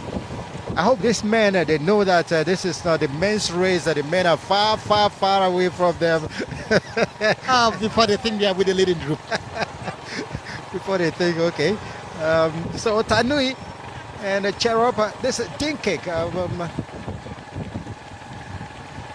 Dinke fighting, and Winnie back in the group again. She was upset, oh, I better not drop off completely. So that's a quick feat of the ladies doing the great job. Cherub there. Yes, like you said, Ralph, what they're trying to do is break away. As you can see, they keep communicating with each other, and that's the strategies runners use. You want to break away to leave the slower ones behind. The slower ones are very far away.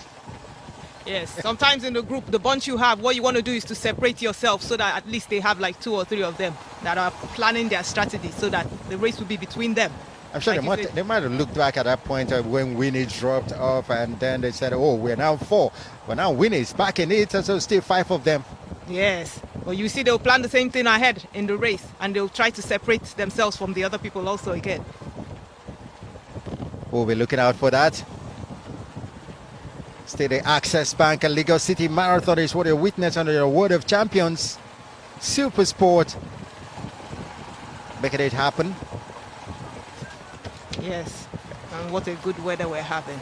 really it's a weather for breaking of the course record, and we're really expecting that both for the men and for the women. And this US race has been very, very tidy. You know, let me use the word tidy, because we saw the other year when the start wasn't quite as smooth as we would have wanted it. But it's been a very, very smooth race right from the start in the 2020 edition. Yes, we're really aiming for that next level, and the IAF certification wants that gold standard. And we can see that the organization of this race is a lot better, and that gold standard, we hope that we're going to get it. And are you satisfied with the caliber of the elite athletes that we're having in this year's edition of the Access Bank Lagos City Marathon? We have a lot of repeat athletes, and that's good for the publicity of the race, because these athletes will be the one that will go back and tell their fellow athletes that yes, this is the race that you can come for. They have good prize money, and then others that are seeing this race, and once you see the organization, how this year's series is a lot improved from last year, then it's going to attract higher caliber athletes also. So that is a very good way for the race to go. Very good way for the race to go. And it's still the ladies running. They are picking up a pace again, as you can see. They're trying to separate themselves from the other pack. Look at Dinke now, seconds behind.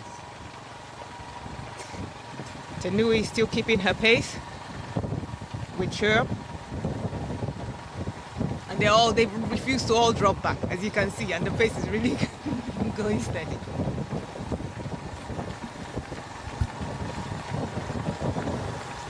Well, just to give you a few information about what's going on now as they are pushing in, you can see this the suburb of Ikoyi there on the right. They are going through Osborne, the Dolphin Estates on the right, and they can, but they have no time to sightsee now. They are so concentrated on the race.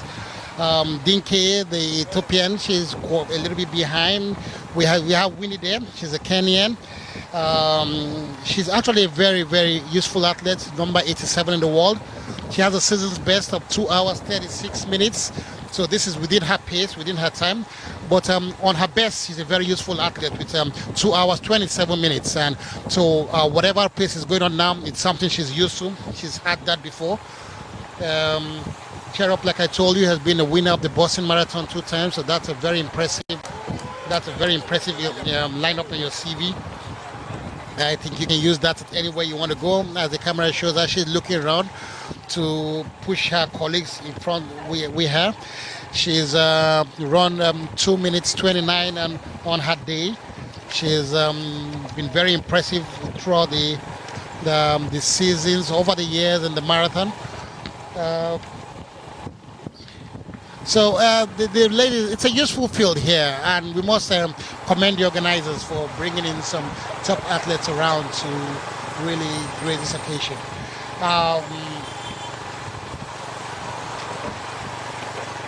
Rhoda Tanui, we fondly call her Rhoda in Lagos. That's her first name, but Tanui is her son name.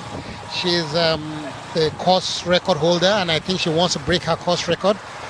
She's done excellently so far. She seems to be the most relaxed athlete here.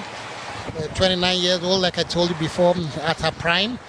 She had a world record just some time a year ago at 243. She's now number 56 in the world. Not at her best. At all. At her best, 2 hours 25 minutes. That's an impressive time. That's very impressive, very impressive. And you've always mentioned that she's never under pressure. She is so relaxed that you would think she has not even done 100 meters. Yeah. That's a sign of a well-prepared athletes. Very relaxed, not shaking, not bothered by the competition. Just keep the pace, keep your plan, stick to your plan, stick to your game plan. And I don't think these 5 athletes are. They're going to stay together like married people. Not at all. At a point, we surely have to see them, break from this pack, and of course, they're trying to win the race. I quite enjoyed every point in time you see Cherub taking a quick look at her strap watch to see exactly the time they have spent. She must have a target. I'm sure she has a target of a time to meet this time around, and she's surely going to break out at a point in the race. And so Tanui also, I think she has conserved so much energy that she will be having to break when she decides to do that. We are watching the Access Bank's Lagos City Marathon, and Access Bank has really done a great job here to bring this together, to keep consistently sponsor this for 4 or 5 years, and to always bring the world to Lagos, a beautiful cosmopolitan city, a nation among nations. So we have to give credit to our title sponsor, and they have brought the world to Lagos to come and keep healthy, come and keep fit.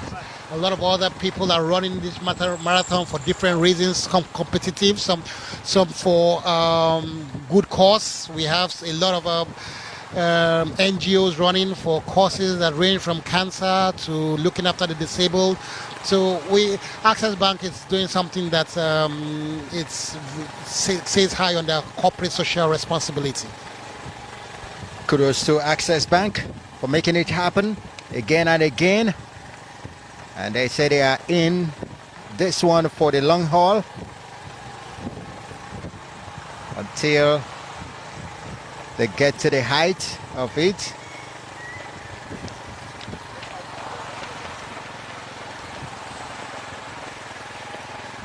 And getting to the height of it is getting to the platinum level of a world marathon. That's when you have the best in marathon. But it's very impressive. We're keeping up with the ladies still, just because I think the ladies race are more interesting now. Unlike the men's race, where you have a front runner, surely break that man. They're back to the man. It's still the same. A very big lead for this man. He's done this for nearly 10 kilometers, as it were, still in the lead, and it's still very comfortable the way he's going. And if it looks like we're having our winner, it's this man who has it's impressive. He's done more than 11 kilometers on his own, and it shows that he's very well trained. He's ready for it. We didn't take him seriously when he tried to break up from the pace, but we must say, quite frankly, that the pace was the pacemaker didn't really do very well in pacing the race.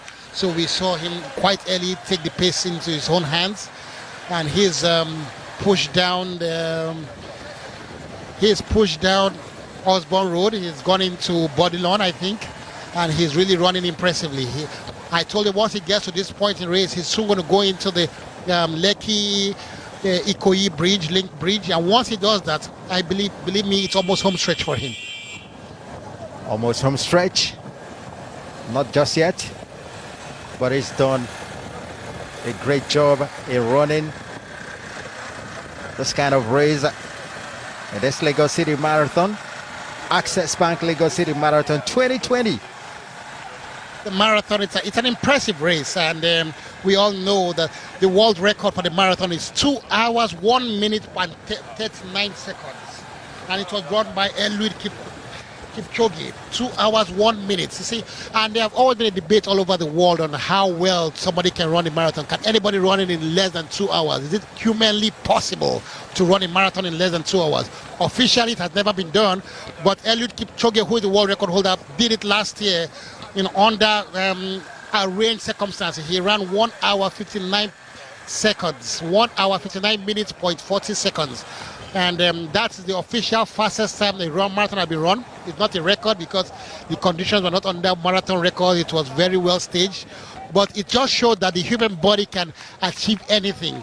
Achieving a sub 2 hour race is almost incredible. And we have seen 30 kilometers gone by our leading runner. 30 minutes, he has only 12 kilometers to go. So this is an impressive racing. This is an impressive bit of running. He might break the course record if he keeps this pace And surely the man have kept the pace all this while up to this point. And we are hoping that it does break the course record. We want that course record to be broken. Yes, we always want records. Records are meant to be broken. The more you break the records, the more improvements you talk about the elite field, or the amount of the kind of runners that you have in place. We do not know if there are bonuses for the course record, but it's always good as an athlete to break records and break personal bests, and it will not be different from our leading runner, who sadly to our viewers we still cannot really recognize him. Please, if you know him, he can even tweet us or at Lagos Marathon #Lagos Marathon. We'd like to know if we can recognize our leader. We don't have any information on him at the moment. So the Twitter handle you can see there on the screen is at Lagos Marathon. Follow us. We'd like to hear from you. #Lagos Marathon. So if you're watching us from the beautiful country of Kenya and you know this your runner, please tweet at us at Lagos Marathon, and of course a #Lagos Marathon. And but at the moment the officials are surely trying to get the details of this leading athlete in this Access Bank Lagos City Marathon, and when that is gotten, we'll surely give it to you. And so you can still keep the tweets coming in at Lagos Marathon, and make sure you add the #Lagos Marathon. Just make it trend. Here it's trending already. Access Bank Lagos City Marathon.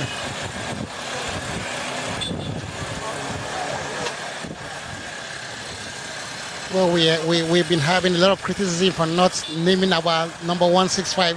We don't have information on that, so we can't give you a wrong name. We have our suspicions, but we haven't gotten confirmation on who the runner is. So we'll just have to keep on running. But sending your tweets, we would like to hear from you. We really like to know what you're saying and how you're enjoying the weather, how you're enjoying the race. The runners, the lead runner in the male events has covered 32 kilometers, and he's covered 32 kilometers. So that's a problem. That's what's happening there.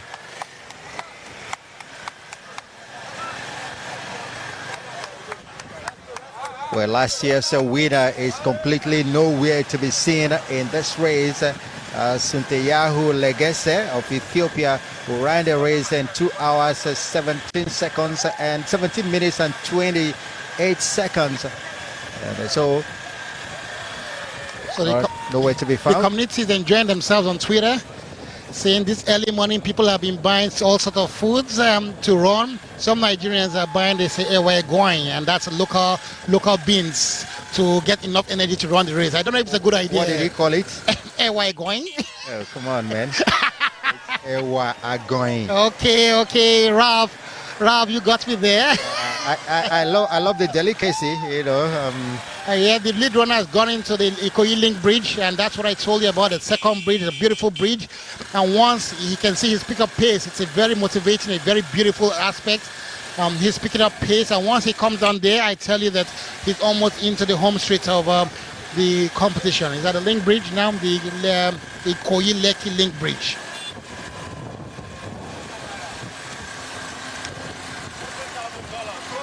Beautiful bridge, of course, anytime, any day. It's not night, so you won't feel the lighting on the bridge.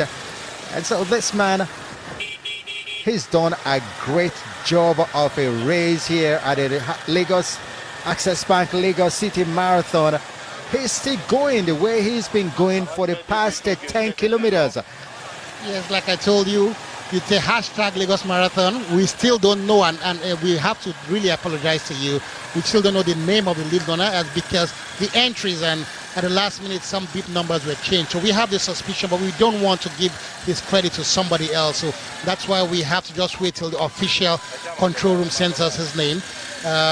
Some entries were changed in the numbers to get the bip numbers correctly. So he's not on our official list here. His number is not here. But we apologize to the world. We will have to give you his name, and we will do that. But he's He's leading the mark. If you're there in Kenya, hashtag Lagos Marathon, or if you are his brother in somewhere in the valleys of El Dorado, you could send us his name. Hashtag Lagos Marathon. So all over the world we are watching this, and we are seeing that it's a beautiful day in Lagos. As he passes through the toll gates, the toll center, the Lagos. He's not going to pay toll, Ralph. I don't think he's going to pay some toll. No, not at all, not at all. That's why the toll gate was quite open for him to cross over before he got to the point. Let's go back to the ladies at the moment and see where they are. There you have the ladies. Tanui, Cherub, only 4 now. We're down to 4. It looks like Winnie is the one that has finally dropped off. She was really struggling earlier on, and now she's completely away from the front runners, and so we're down to 4. 2 Ethiopians and 2 Kenyans. That's what it is. Equal now, and so but we have the defending champion from 2000, winner from 2019, right there, Dinky. Right here as one of them, Cherub also there, Tanui also there, and the lady in bib number 95. Well, it's interesting that 2 men, the man on your left has been with these ladies right from the start almost. The other one behind now. We had one earlier who was with the ladies, dropped off now, and a new one has come in as they go.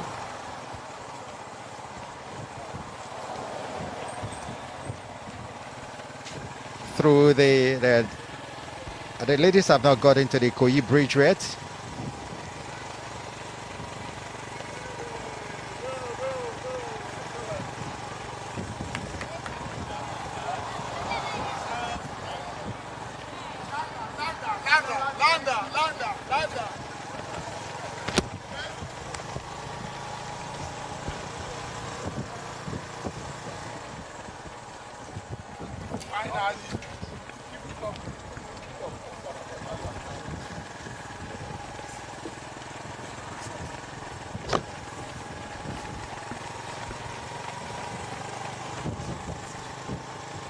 So defending champion from last year, 2019, Dinke. Lady on your right, just behind Tanui. Did that race in 2 hours, 48 seconds, 48 minutes and 2 seconds. And so this year, she will surely do a very faster race, personal to her. But the defending champion, she'll be hoping to win again this year, and so she must have a strategy also. But Tanui, oh, her composure is really interesting to behold. 4 ladies. Winnie dropped out completely. She's not nowhere in sight.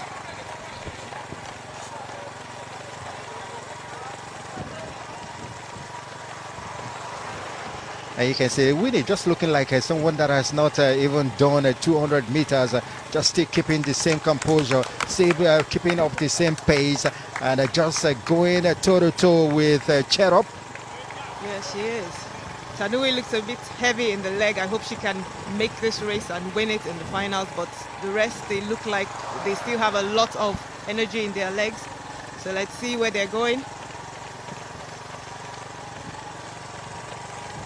Cherub looks a little bit like she's getting tired. Yeah, Tanui was 4th last in 2019. She finished 4th in 2 hours, 50 minutes and 20 seconds. And so Rhoda Jepchikori Tanui. And so she's here, the Kenyan. Yeah, but she always has that relaxed look on her face, so you can never really tell how she's feeling. They're all still going, but it looks like they're taking up the pace a bit again. Some of them are looking back.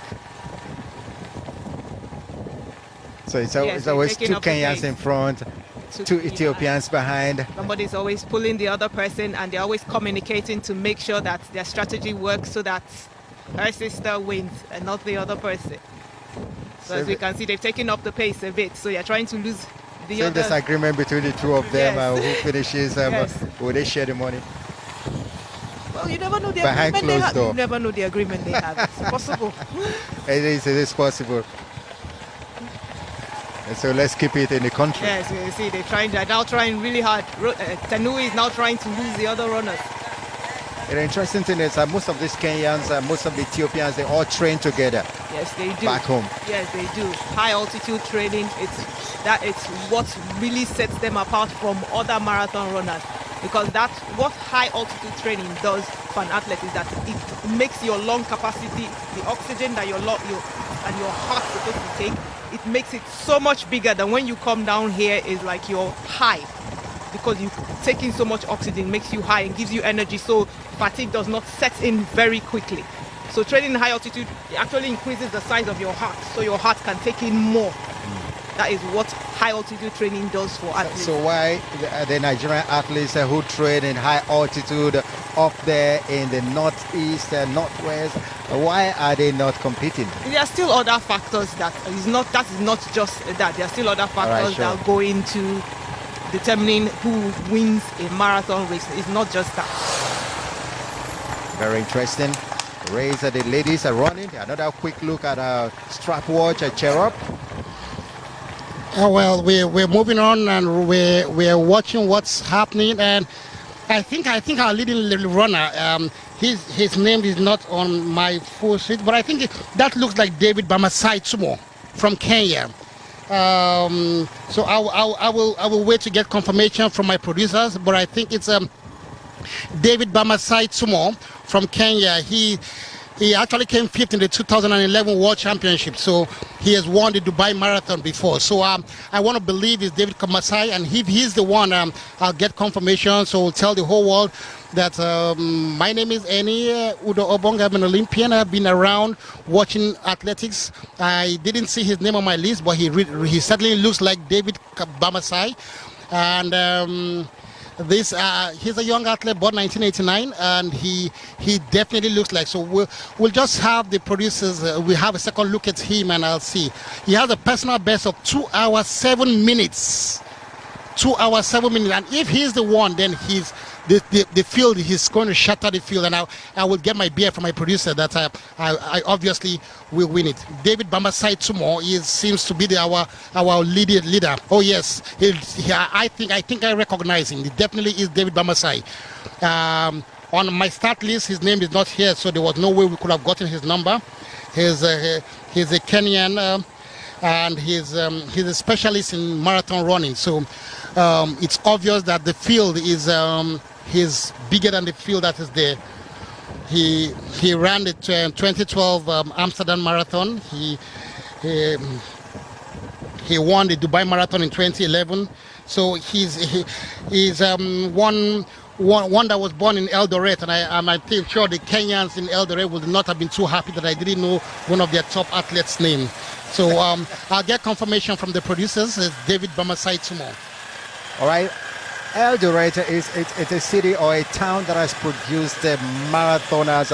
They come in tons, and you have so many of them here in this race in 2020, all from Eldoret, including the ladies from Eldoret, and all that. Dinke, the winner of last year, comes from Eldoret, and so even Mutai, who is also in this race, is from Eldoret. So a whole lot of them. That's true. And what he's doing in this race is not new, because he's done that in Dubai. He ran alone. He broke out from the field almost halfway and ran alone and won the race and got $250,000 for it. So he's doing what he normally does, and he's an incredible runner. I think he's someone we should watch out for. If he is David, and I am talking on the assumption that this is David Bamasai Tumo, and if he is the one, we'll get confirmation from that. If number 165 is David Bamasai Tumo, I think I'm going to get a beer from my producer. I'm going to win the bet. We'll make it 2 bottles. So that's what it is. Finally, we are able to identify, the great man that has that broke out way off 15 kilometers away, and now he is still right there. The others, there is no other athletes in sight at the moment. So it is a really, really interesting the way he has to run. So it's a strategy that he's been running with for quite a long time. Yes. He's. It's amazing the way he's run this field. He's dismantled the field. At this point, I think I can even, if he had a baton, I can take over from here and I'll still win the race. Oh, surely. And even conserve some energy also. But it's really, really interesting to watch. It's doing a lot of good to him. At the Access Bank Lagos City Marathon. Yeah, he do a lot for him. He's a married man. He has a kid and he has a child that takes up running too. He's 3-year-old boy. He's been probably running to school. So it's impressive, and to have such an elite athlete on this ground, Lagos City Marathon will give kudos to the organizers and to the sponsors. They've done an amazing job. He's monopolized the race. It's his show. It's a David Bamasai show, and we really have to apologize to such a distinguished athlete for not getting his name in time. We had to really go down. And that's amazing. It's an amazing race he's doing there. It's an amazing race. Amazing race we are doing. Amazing race we are having here at the Access Bank and Lagos City Marathon. What a race from Bamasai. What a race that he has put up here in 2020 edition of Lagos Access Bank Lagos City Marathon. So no other runner in sight.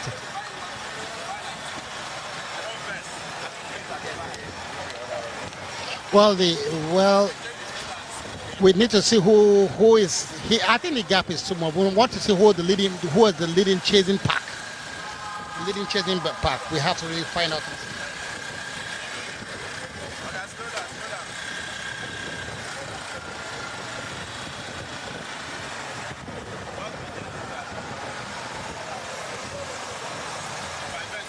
So you can keep your information coming, keep your talk coming. Hashtag Lagos Marathon, hashtag Lagos City Marathon. We can also take out at Lagos City Marathon. As we're watching the activities that are going on at the finish point with the governor of Lagos State arriving. Obviously, he didn't start the race, so he's just arriving to get ready for the race. And that's David Bamasai. He's finishing the race. And now we can see the governor of Lagos State. He didn't start up. Mr. Sanwo-Olu, as he likes to be called, Mr. Governor. He's crossed the line. We're having to wait for them to drop the banner to drop. But Sanwo-Olu has finished the race. Well, Bamasai will not have known anything about that. He's concentrating on his own race. And he knows that Sanwo-Olu won't have a share of his winning prize. Not at all. He will be asking for more from Sanwo-Olu. So that's what it is. The governor coming in, and the governor will be in to receive this winner if eventually he goes on as it is to win the race. Bamasai, David Bamasai Tumo. This is 1 hour 50 minutes gone, and his personal best is 2 hours 7. So if he's running at his personal best in 15 minutes, he should be through. So David Bamasai Tumo, our leading.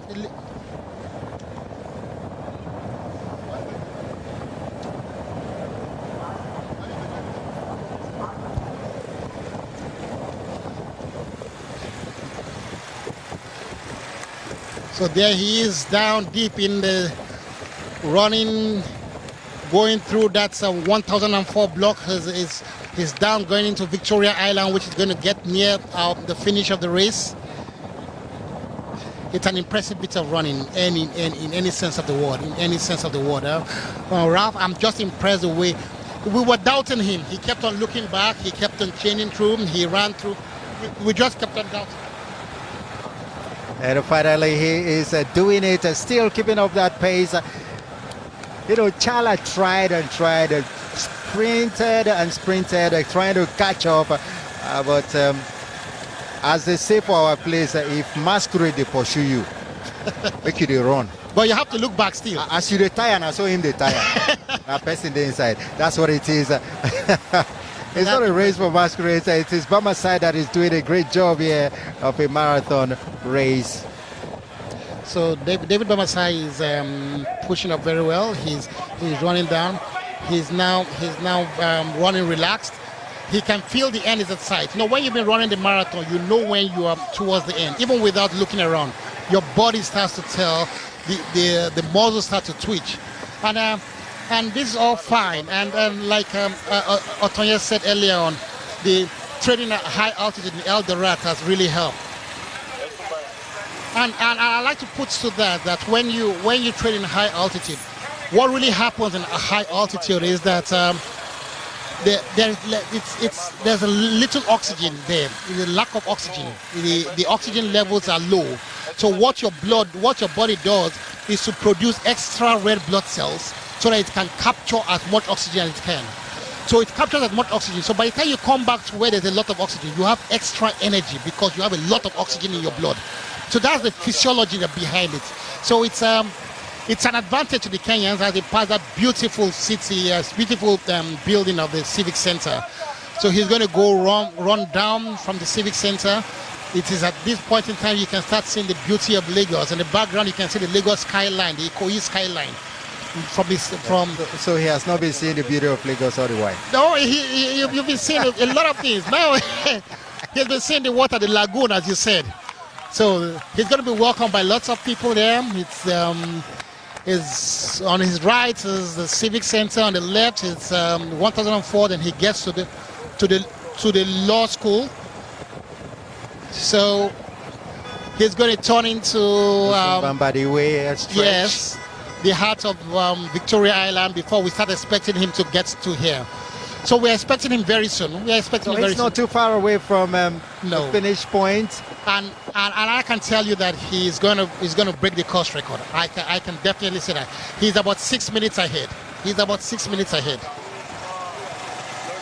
So if he keeps up the pace at which it is going, and he has been going all the while, then surely the course record is in trouble. The course record is threatened by this man, David Bamasai. 2 more. Yeah. Unfortunately, like we said earlier, we apologize once again. His name is not on our start list, so he's a very lucky man. He must have been a late entry. David Bamasai Tumo. He's going in fast.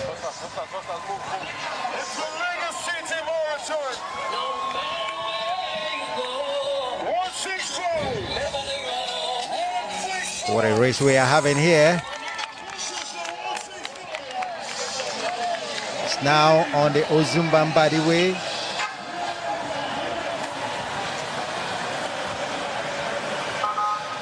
He's a Kenyan runner, the Ozumbambadi way. He's just running down under the Akin Adeshola Bridge. He's past law school on his left, and this way he starts appreciating how beautiful the city of Lagos is.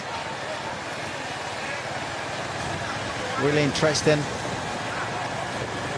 for a man to have opened up such a distance of a lead right from breaking away right from the third mainland bridge and still keeping it up. Yeah, I'm happy he did. It's got me a bottle of beer, but it's like I'll keep saying that. But he did, and I think now they'll you a bottle of beer. Yeah, and there'll be no prizes for betting now.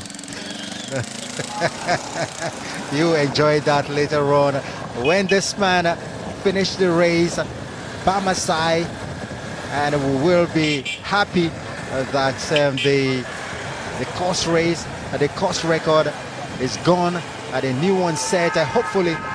Well, that's on the pace. And the pace is running. If everything goes on this pace, he's kept this pace for 20 kilometers. And if everything goes on, we are seeing him. I'm predicting a 2 minutes 11, 2 minutes between 2 minutes 9 and 2 minutes 2 hours 11 minutes, 2 hours 9 minutes. That's what I'm predicting he's going to run, and that will be a new course record. We'll be happy with that.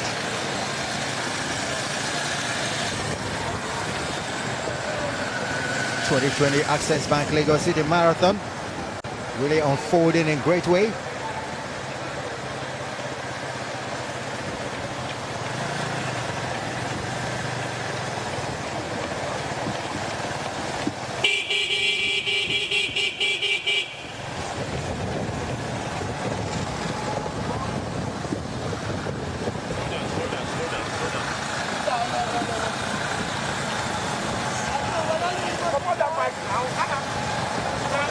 All right. As they go on for the men and the women races, it's the same. We have equal prize monies. The first prize is $50,000, second prize $40,000, third prize $30,000, and we have lots of consolation. Lots of prizes for consolation prizes, right? Yes, I got my words chopped up there, and we also have prizes for the first Nigerian winner. Exactly, both male and female, and this is an incredible piece of running from David. As we are seeing him going through Aki Adeshola now.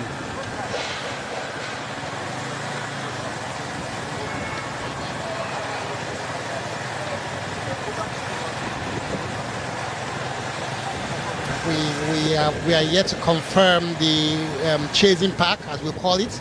If it's a chasing pack or it's a chasing person, we really do not know. The last time we saw it was Chala trying to get to David, but David, a giant killer he is not going to give up this is title in waiting. I will put it that way. You see, he's done to the pack what in the Premiership team is doing to the rest of them. You just destroy them throughout, and it's so amazing. It's a lesson in marathon running. It's a lesson in tactics. It's a lesson in amazing grit. So David Bamasai Tumo is really enjoying his race.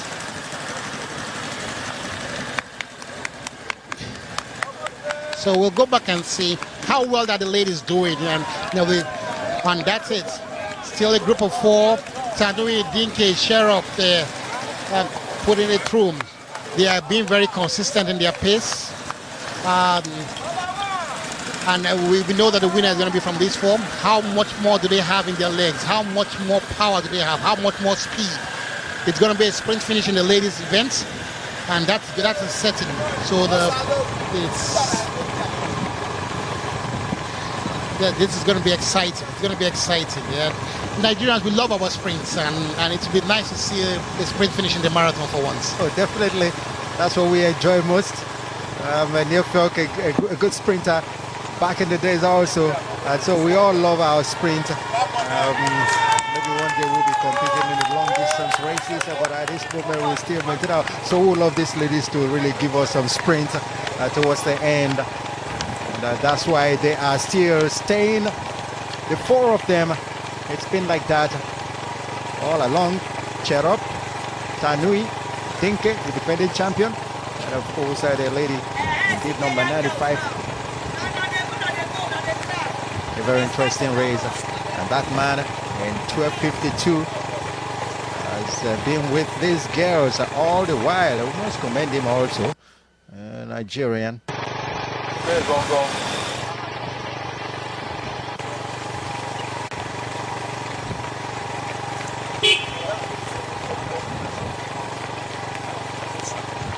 Ladies.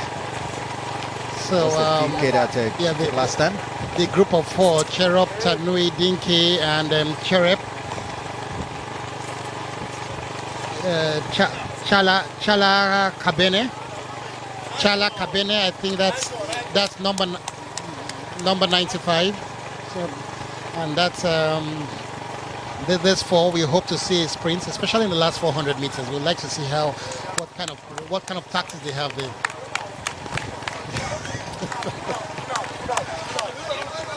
So we've gone over the 2-hour mark. That's a beautiful picture there. That's a beautiful scene, Lekki Peninsula, and that's beautiful. We are going through. That's an excellent.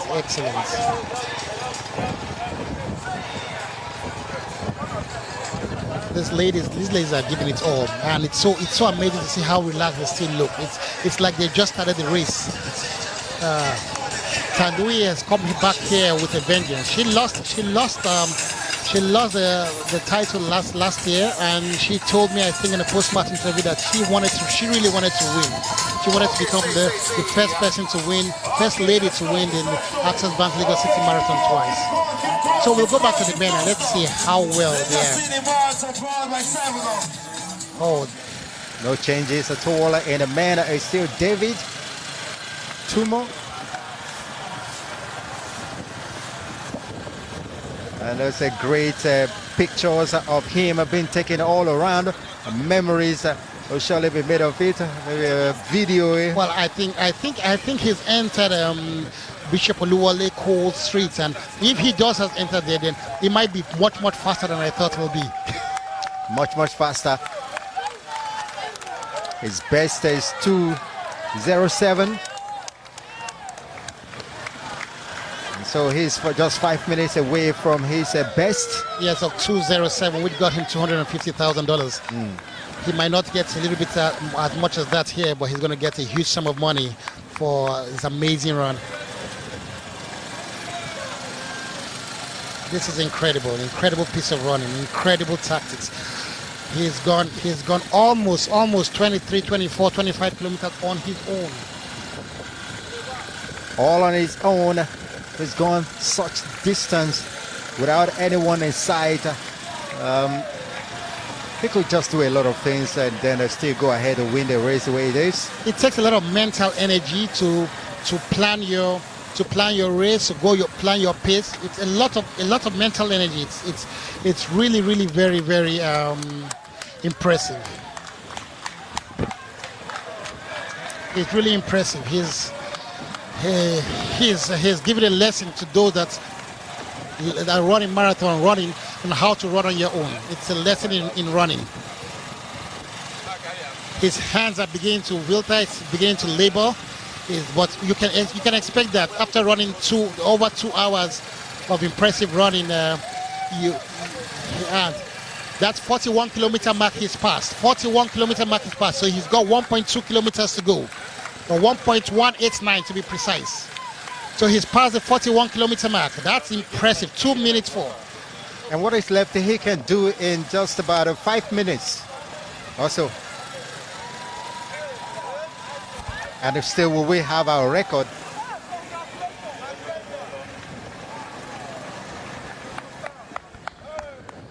His personal best 2 hours 7 minutes.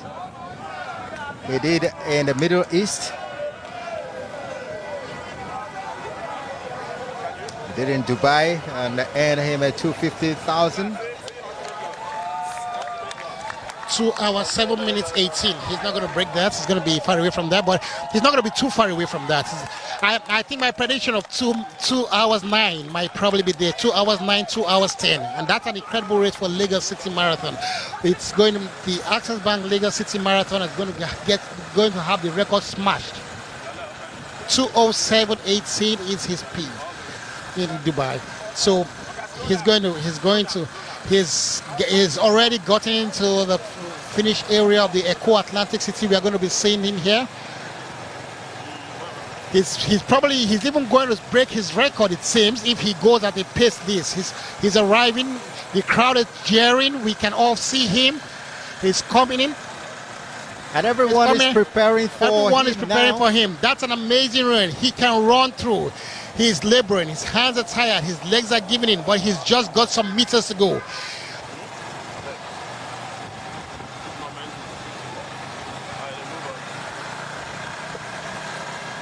And so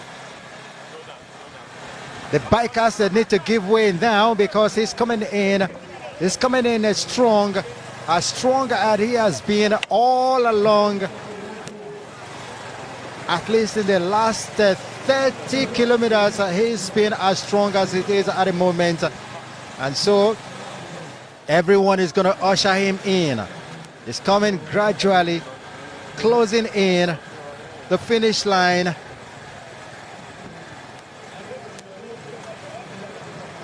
And so he will break the course record. He will be happy about it. Lagos Marathon will be happy about it, and everyone will go home happy.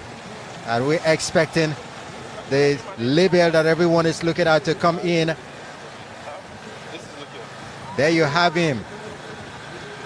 Yes, he's still feeling very strong. He's been very consistent. He's been amazing. He's not going to break his record, but it's an impressive piece of running. He ran all this almost virtually alone. And his experience in doing that, he did that in Dubai when he ran all alone too.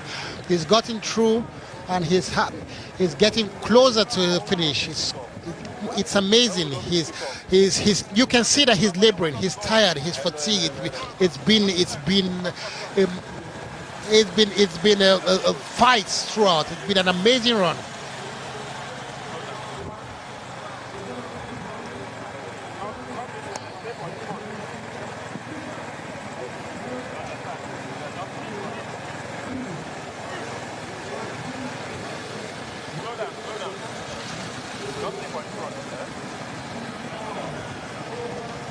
This is the man that we all want to see. This is the man that everyone is looking at to break the course record. David Bamasai Tumo, the Kenyan from Eldoret, the city that produces long-distance racing champions all over. David Tumo, bib number 165, coming in gradually, making it towards the finish line. He's run more than half the race virtually alone, and that's incredible. That's amazing. He's taken this on its own. He's challenged himself. He's been his own greatest competitor. It looks like no one has really competed with him in this race in 2020, the Access Bank Lagos City Marathon. So we see who is second, and that is Demisi from Ethiopia. Second place, he must have gotten over. Closely followed by Kuget from Kenya in the third position. But so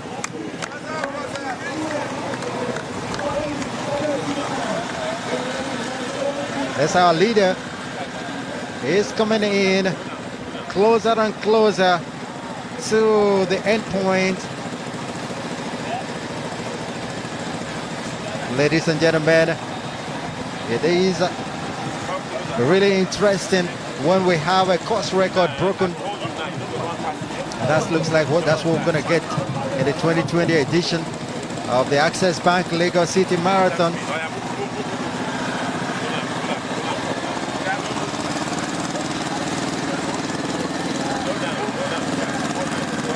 The course record is at 2:15.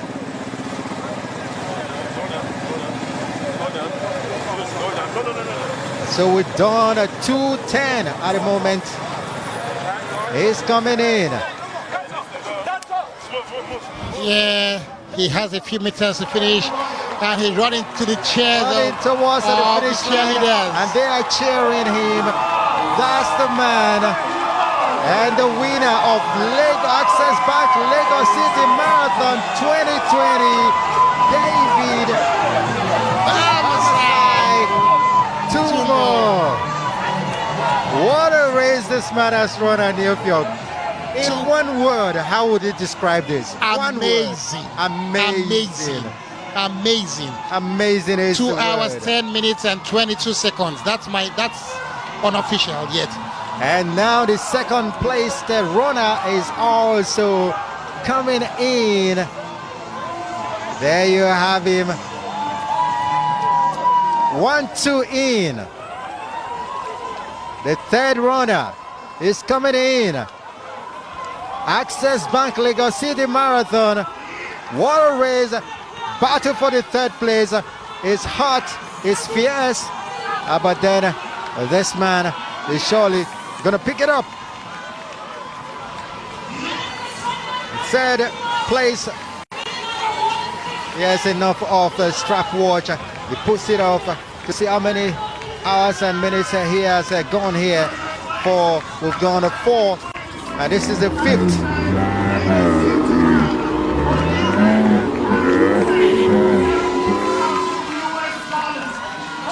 So we've seen our podium winners, our podium this thing.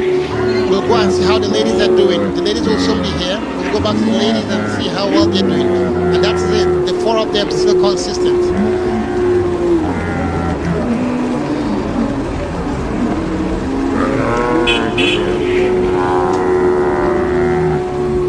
So this the ladies are now, and we're almost getting to that point where we're surely going to see a breakup from these ladies. It's been Cherop and Tanui all the while in front. Earlier in the race we had Winnie, but Winnie dropped out completely, and that's how we're having 4. And out of the 4, we've got these 3 in front, and so another has dropped off far behind. Cherop, Tanui, and of course Chala. We're down to 3. The ladies in front.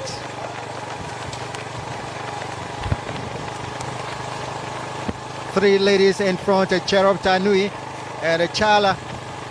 There you have another. Behind now is Dinke. Dinke, the defending champion, is now away from the top 3 in front. Down to 3 ladies. And surely we're expecting our winner to come out of this 3, because the defending champion Dinke is now dropped out. And finally, that man that has been with them all along has dropped out. Men have dropped out. Now Tanui can keep her promise of winning this marathon twice. Yeah, we now have people joining into the race from all sides of the street.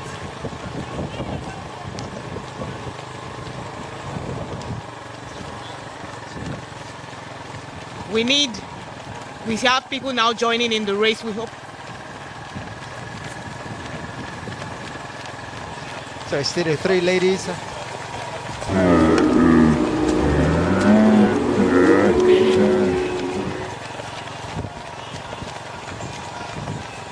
Okay,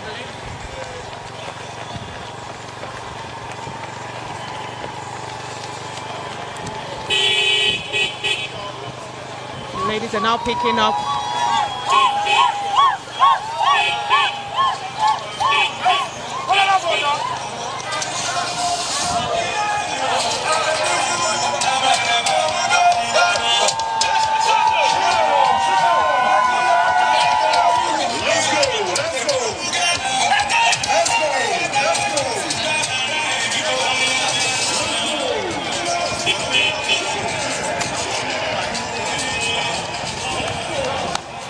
Okay, we now have the ladies picking up.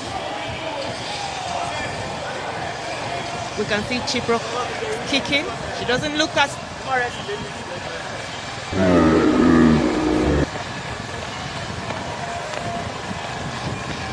So the ladies are now going in through the final part of the race, walking off the law school, and we can see the 3 leading ladies pushing through. Tanui, Chiprop have been leading this pace from the beginning of the race. So we see our 3 medalists, and it might be a Kenyan clean sweep from our prediction here, from what we're seeing here. Now it's going to be, they've done the nation proud. It's going to be now an individual race. So as they come in, they will have less than 2 kilometers to finish up.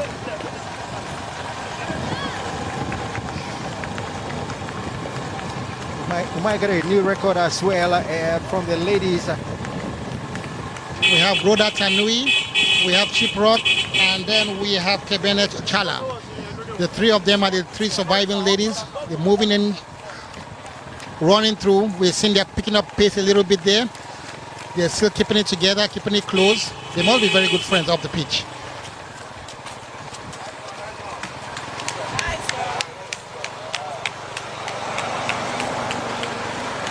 That's an incredible piece of running. This is a very, very cooperative and communal running that the Kenyans have done. to get themselves free from the Ethiopians.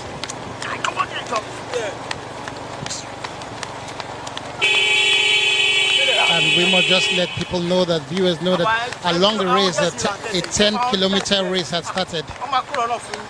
So they must try and clear this out for the ladies. It's not a very good scene. The 10-kilometer race had taken place, and some of the runners are obstructing.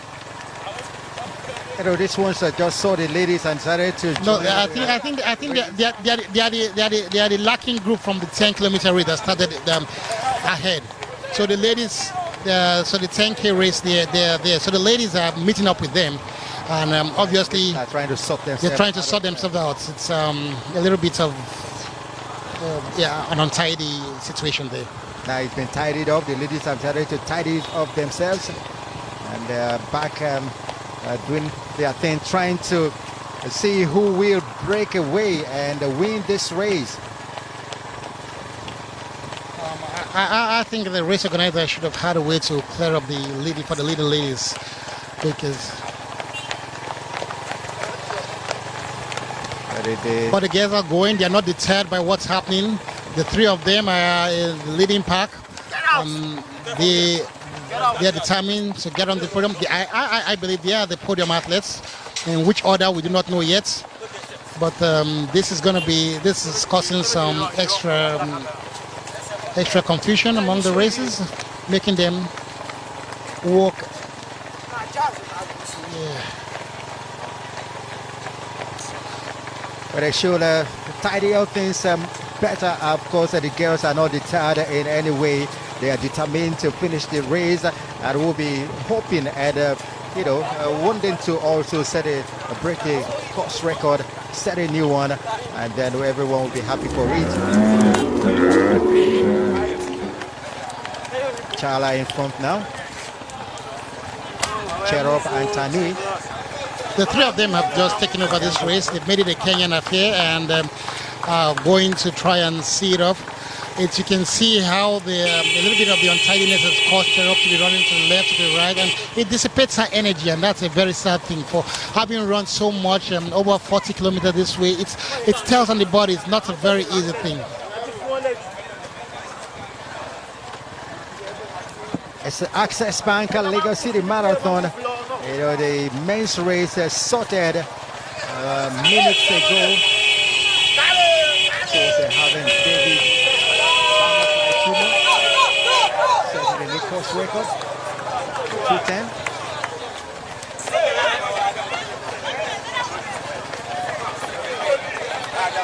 So we're very grateful for this atmosphere and this race we have to Lagos City, to Access Bank, and to the city of Lagos, to the government of Lagos, to have put this, to have continued this for 4 or 5 years. It's a permanent fixture on the days of in the calendar of the city now, and we know that on the Saturday in February we are going to have a very free day.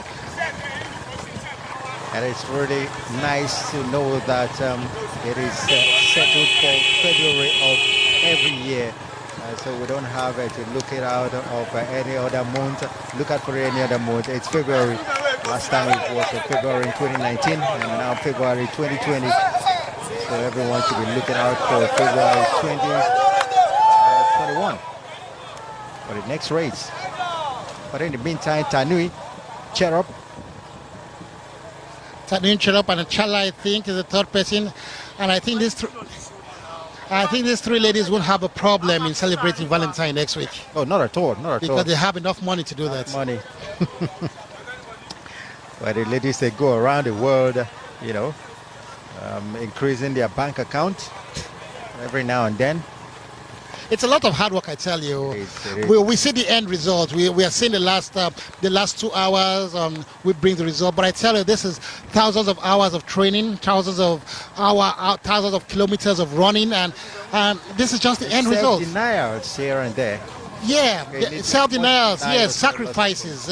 You sacrifice a lot of things that your colleagues are doing, your friends are doing, your mates are doing, because you want to entertain and you want to do this. So it's discipline, it's self-denial, it's patience, lots of disappointment along the way. You have injuries, you have tears, So what we see when they finish is they have every cause to celebrate. As they enter Bishop Oluwole Cole Street, that's the predominant road to get into here. It's they'll say they have about 1 kilometer to finish. And about now they should start thinking of themselves and not thinking about the country. They should start doing that. Look, let's arrange the medals the way the medals should be arranged. And I think Cherop has decided that about a few minutes ago. But Tanui looks so relaxed and so at this point in time, Ralph, who do you think will win it? Well, I think Tanui is she has lots of energy conserved to make the sprint if it comes down to sprint finish. So I think Tanui, but then every time I look at Cherop, the way she looks at her strap watch to see how many the time she has done, I think she might just also take this one, and you can see Cherop is the one trying to. I think Tanui is looking for water. I think she's looking for water. I could see her stretch out for water, so she may be getting a little bit dehydrated. Cherop is looking strong. Chala following behind, but Tanui seems to be pushing up back. She may be looking for a little bit of hydration. I saw a motion by her signifying water. She's been relaxed, she's been consistent, but Cherop seems to be. Something just this is not just very good to be the obstruction that there. You know, it's someone crossing her path and others so left and right. I think that the bronze medal seems to have been settled. So we're going for the silver and gold now. You know, so Tanui, just as I was saying that I'm expecting her to win, and she dropped out. She must have heard you. She must have heard me. If she heard me, she the commentator's curse. So Cherop is looking likely. You want to cost another athlete now? I don't think. I think Ralph, you shouldn't predict again. So we'll leave the athletes. We'll leave the athletes to sort out their positions on their own, without some omen from you. Well, you look at the physique of Chala, and Chala, she looks. Chala looks like a sprinter, so she thinks she may have something back in her legs. She's well conditioned. She looks here, but I told you, Cherop, she won the Boston Marathon twice. You've got to. Yes, you got to give it to her. You got to give it to her. And it looks like someone that has even conserved the energy for a sprinter if it comes down to that. I'm talking about Cherop. Well, we have a course record of 2:37, and this is a 2:24. They are going to shatter the course record too. And at this rate, Tanui, she's not going to only see that she's going to lose the goal. She will see her course record go too. So she should try to recover, if she can recover from dropping away back, but it seems to be increasing. Cherop seems to be taking no prisoners. She's going like a sprinter. I can see her motion is still there, her form is still there, her hands are laboring, but you can see her breathing is consistent. So she's looking good for gold. Looking good for gold. 1.2 kilometers to go in this race. And surely it's looking like the course record will be broken at this point. Well, it looks like they can walk and still break the course record the way they are going. The time is really impressive. So Tanui is out of it. Yeah, I think the pace has picked up, and Cherop Chala seems to be taking over from this. And this is... She seems to have more than we think she has. She may not have the physical build of a sprinter, but she seems to have some more energy left in her. That's what matters. So if it comes down to a sprint, who are you giving it to? I think I'll give it to Chala. You've changed your...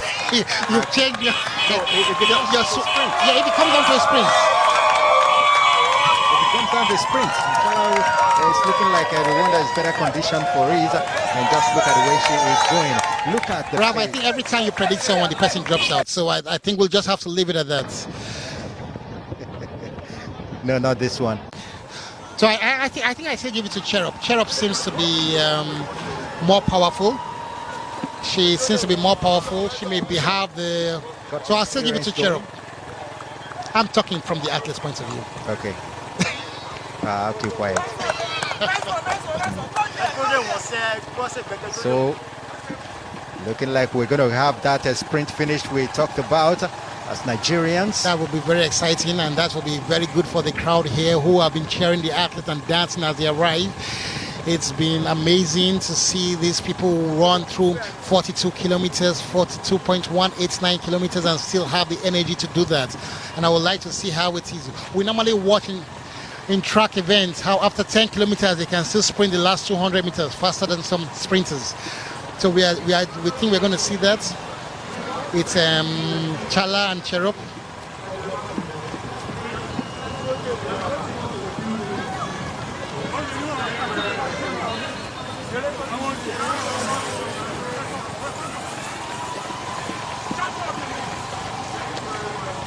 It's still a two-way race for the top finish.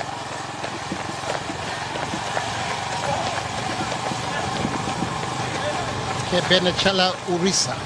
Kebenechala Urisa. That's her full name. We'll try and remember it. We may remember it for long in Lagos, this name, if she does end up winning this race.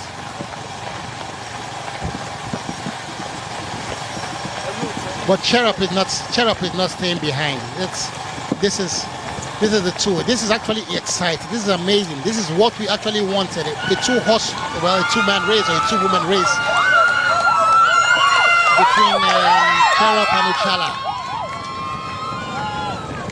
So the winners are coming in. It's definitely going to be a sprint finish. It's definitely going to be a sprint finish. We just hope that some of these runners won't disturb them. Take it that. I would just hope the runners will not disturb them as they come towards the finish line. Chala Kebene and Cherub, the two front runners. Now, where is that sprint? It will come any moment from now. Is this the point that the sprint will come? This is the point the sprint is supposed to come, but they still have about 500 meters, and it's a lot of traffic. This is not. So there is no solidarity. No solidarity at all. At some point, the sprint will go. It is Chala Kebene in front. I think Cherub has a sprint. Cherub catching up. Yeah. She has the power for the sprints. All right, it looks like Cherub. There, Cherub going now. They still have quite a quarter of a kilometer, a quarter of a mile to go to. So the sprint, if they are going to sprint, it's going to be a long sprint. So they must be reserving it for the last 200 meters. We have about 600 meters, if my calculation is anything to go by. Well, Chala looks like the one whose leg will do the better of the sprint. But then Cherub, her experience, she must have done this a lot of times. This is a little bit of gap, and now it's Cherub putting up a gap. You know, as they come towards the finish line, Cherub has opened up about 20 meters of a gap. Now she's giving everything she has. She's giving everything she has. It's the difference between the first and second is $10,000 US, and that's a lot of money. That's a lot of money indeed. So it is a Cherub that is coming in. Now might begin to say that Cherub will be the 2020 winner of Lagos Access Bank Lagos City Marathon. And a new course record holder.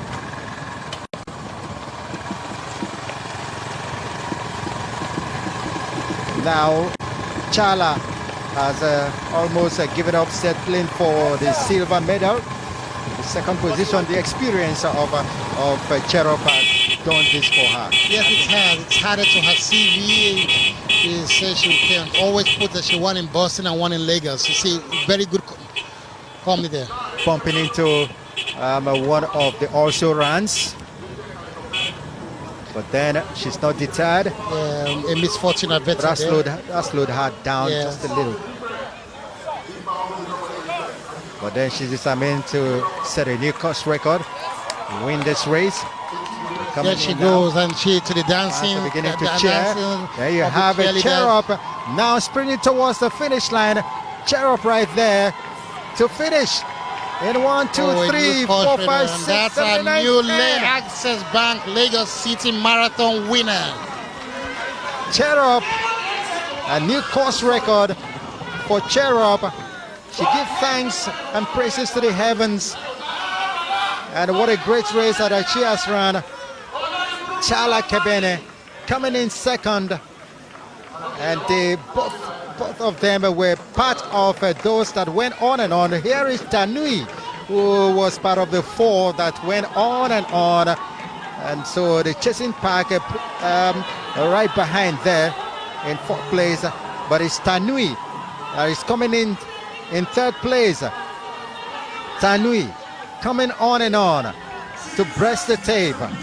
There you have it, Tanui finishing 3rd.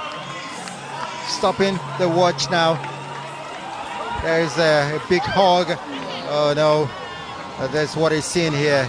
Exhaustion could do a whole lot to an athlete. And they have a Dinke, the defending champion, finishing 4th this time around. And what a race that they have run. And so she's really We have to know exhausted. that the marathon is a test of your. It's a test of your endurance, a test of your health, and a test of your physical strength. And even the champions have this kind of problems, and you can see that. But it says great congratulations to her, no matter what. Cheer up, the women's champion of 2020 Lagos City Access Bank Marathon.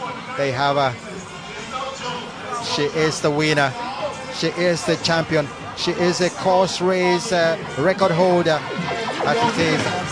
Now the medics will just help her out to get her energy back and then prepare for the medal giving celebrations and all that.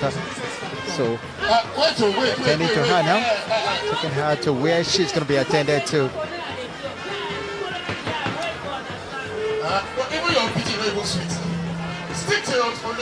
More and more of the runners are coming in.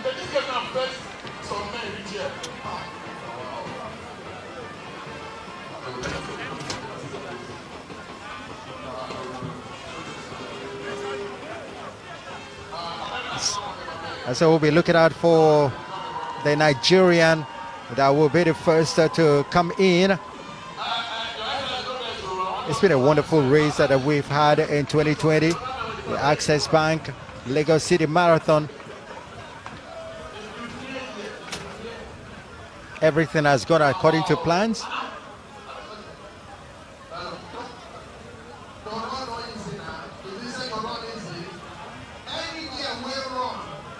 So have a Cheer up winning in the women's, and of course the David Bamasai Tumo, the men's winner. Both races and new course records set. Interestingly so. A woman can do what? Everyone talking about running your race at the Lagos Access Bank Lagos City Marathon, and that's what it is for this one. Just run your race. And the ability to finish is an added advantage. Lovely crowd here at the finish point, waiting for the medals, and of course a great entertainment that follows after the race. It's good. They do Snapchat.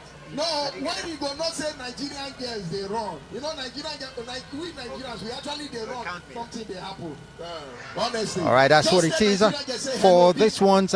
They are really trying to get to the finish line, and they still have a very long way to go. Great crowd that have come in here at the finish line. They go Atlantic, they say, wow, okay.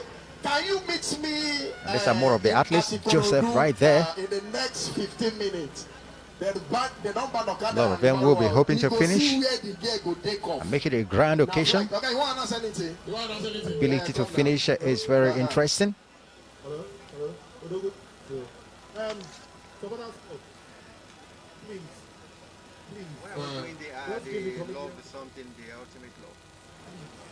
Let's hear what you're saying. All right. But whilst you were talking, Well, these are more of the athletes stay far away from the finish line. Champion. Okay. Citizen for Lagos here. Now he first road, now he first cross finish. And more of the fans taking their seats, waiting for great musical performances and all that, and of course the medals and presentations. Yes. Access Bank Lagos City Marathon comes in 10 kilometers, and the main marathon that has just gotten new course record holders and winners, the 42 kilometers. Thank you so much. You have helped our relationship in the past 1 week now. All the men now, we don't mingle now. Girls now, we don't see girl with the accent for how you doing. We are very grateful. Now, okay, fine. Let me just see this. If you know you went to a public school, let me see hand up. Public school, all things have passed away. Let me see hand up. Public school. Hello, public school. Okay, can we sing this song? Let's know if you know how the public school. So more of the fans are waiting for more finishers.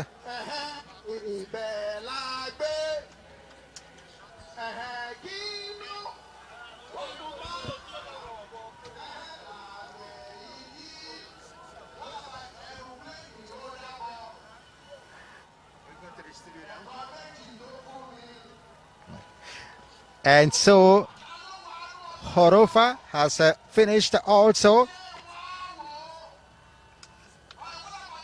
She will be the 5th place lady.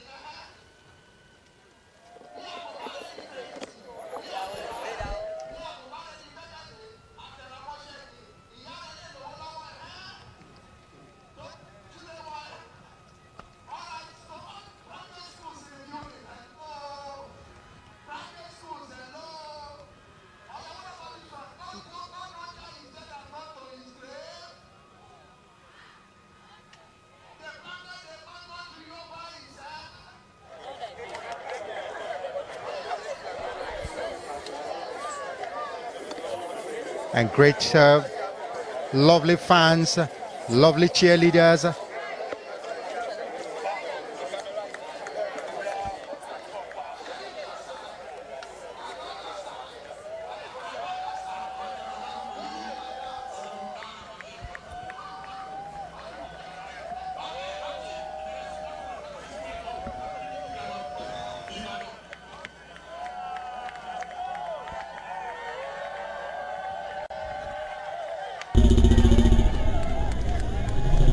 And so lots of runners having fun.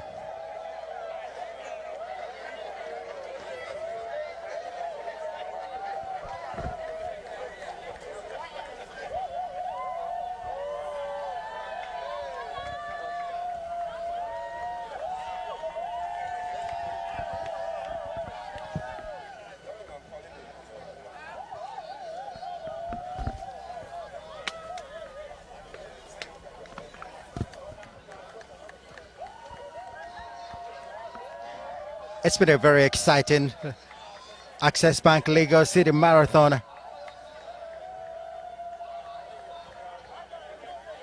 A marathon in the 5th edition that has produced new course races for both men and women.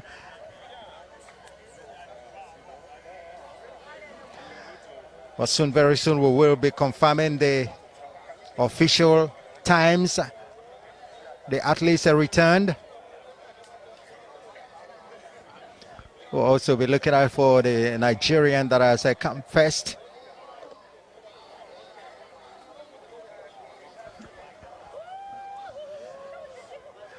Very long run for this ones. It's been a race.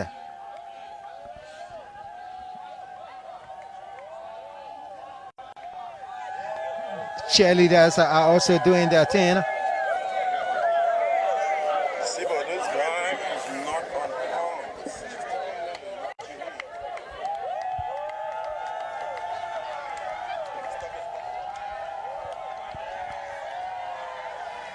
And of course, Ultimate Love, I told you earlier on, Ultimate Love is a first of its kind reality TV show 16 strangers will be in an isolated location for 8 weeks with the hopes of finding lifelong love, and they are paired based on their mutual attraction to one another, and will compete for who emerges as the ultimate couple, where the couples will interact daily with a counselor referred as auntie as they embark on their journey to love.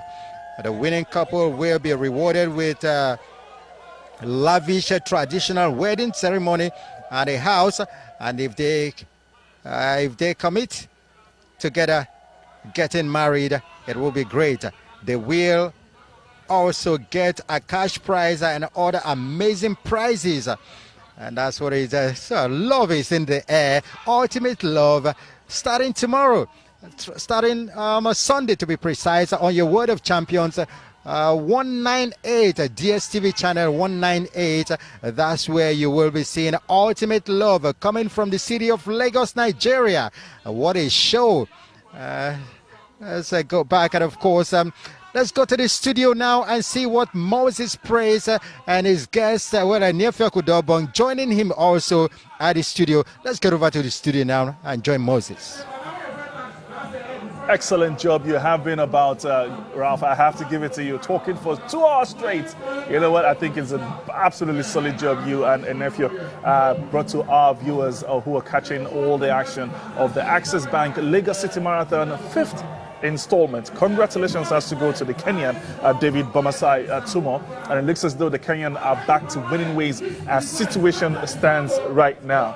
Gruesome, but it's the fact that Eniofe, he led from the halfway. It seems once they got on Third Mainland Bridge, he just decided, you know what, I want to take this on my own now. I think I always said that the Third Mainland Bridge is what determines the race, but I didn't think that just one athlete will take it up. So he took it on his own. We thought he was just a joke. Someone looking for some TV time. But after 3 to 4, 5 kilometers, we said, no, this is the real deal. And we heard that that's his style of running, and he did that some years ago in Dubai. He took from the halfway and went on his own. And it's a lot of mental strength to run a marathon on your own at a speed that such a speed, without a pace or without a competitor. It says a lot about his training. He trains really hard then. Very importantly, the idea of this being the cutting razor for the IAAF 2020 calendar, it's also a rehearsal, more or less, for the Tokyo 2020 Olympics that is before us in a few months' time. So it's very important to get yourself into that mental mode, and winning at the start of the year is always the best way to go about it. Yes, and not just mental mode. For a lot of athletes, Olympic qualifying times are at stake. So you run sometime early in the season, you can take your lesson of the season very relaxed. Those that don't have the times are running for the times. So it's a very important race. It's the beginning of the year, it's the beginning of the marathon race, and one marathon in 3 months. So you know that only 2 marathons run before the Olympics. Take this as one of your races. It's very, very important that you give out a good race. All right, doesn't come as a surprise to see Rhoda winning here.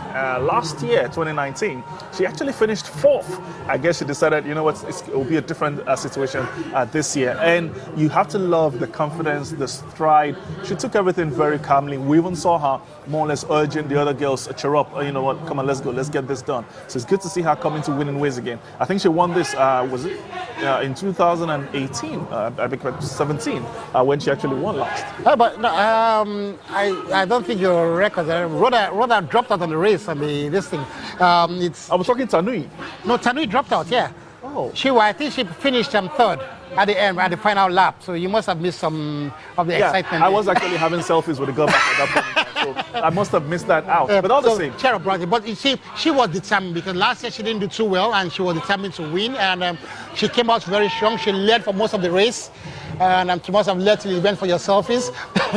So the last kilometer, cheer up and Chala took it on her, and then she just laid back a little bit, and she placed third. But she was determined, and always says that she had the experience of Lagos.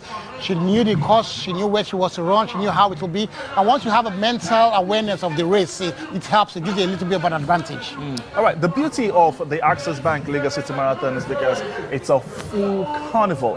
As we are done with the races, then we go into some entertainment mode, and most times that is what the Lagosians are going through. And of course, you did this early on. Nobody parties like a Lagos party, as it is. We have the governor coming through also, be part of the party happening here. But most importantly, do you think, with what you have witnessed so far, that Access Bank Lagos City Marathon are actually on the right track to becoming a gold level race? Yes, they're on the right track. I really believe so. There are a few lapses here and there. There has to be some T's have to be crossed, some I's have to be dotted. But overall, when you're holding a marathon or you're organizing an event in a city of 21 million people, you see, the logistics are much, and the Lagos City Access Bank Marathon team have done exceedingly well, and nobody will deny them the chance of moving a step up in their label quest. We will be seeing the Opepe Road Race coming up at some point in time in the year. Would you also say, you know what, maybe other states should take this into advantage and see, because most of our great runners come from Plateau State, from Jos. How come we're not seeing marathon races in that particular state? Well, we don't really have to go to just to have marathon. After all, we don't see many marathon races in Kenya or in Ethiopia, so they go outside to run. So all we have to do is have training camps there, and they come out to run. We hold the races in some very financial or touristic states, and it doesn't really tell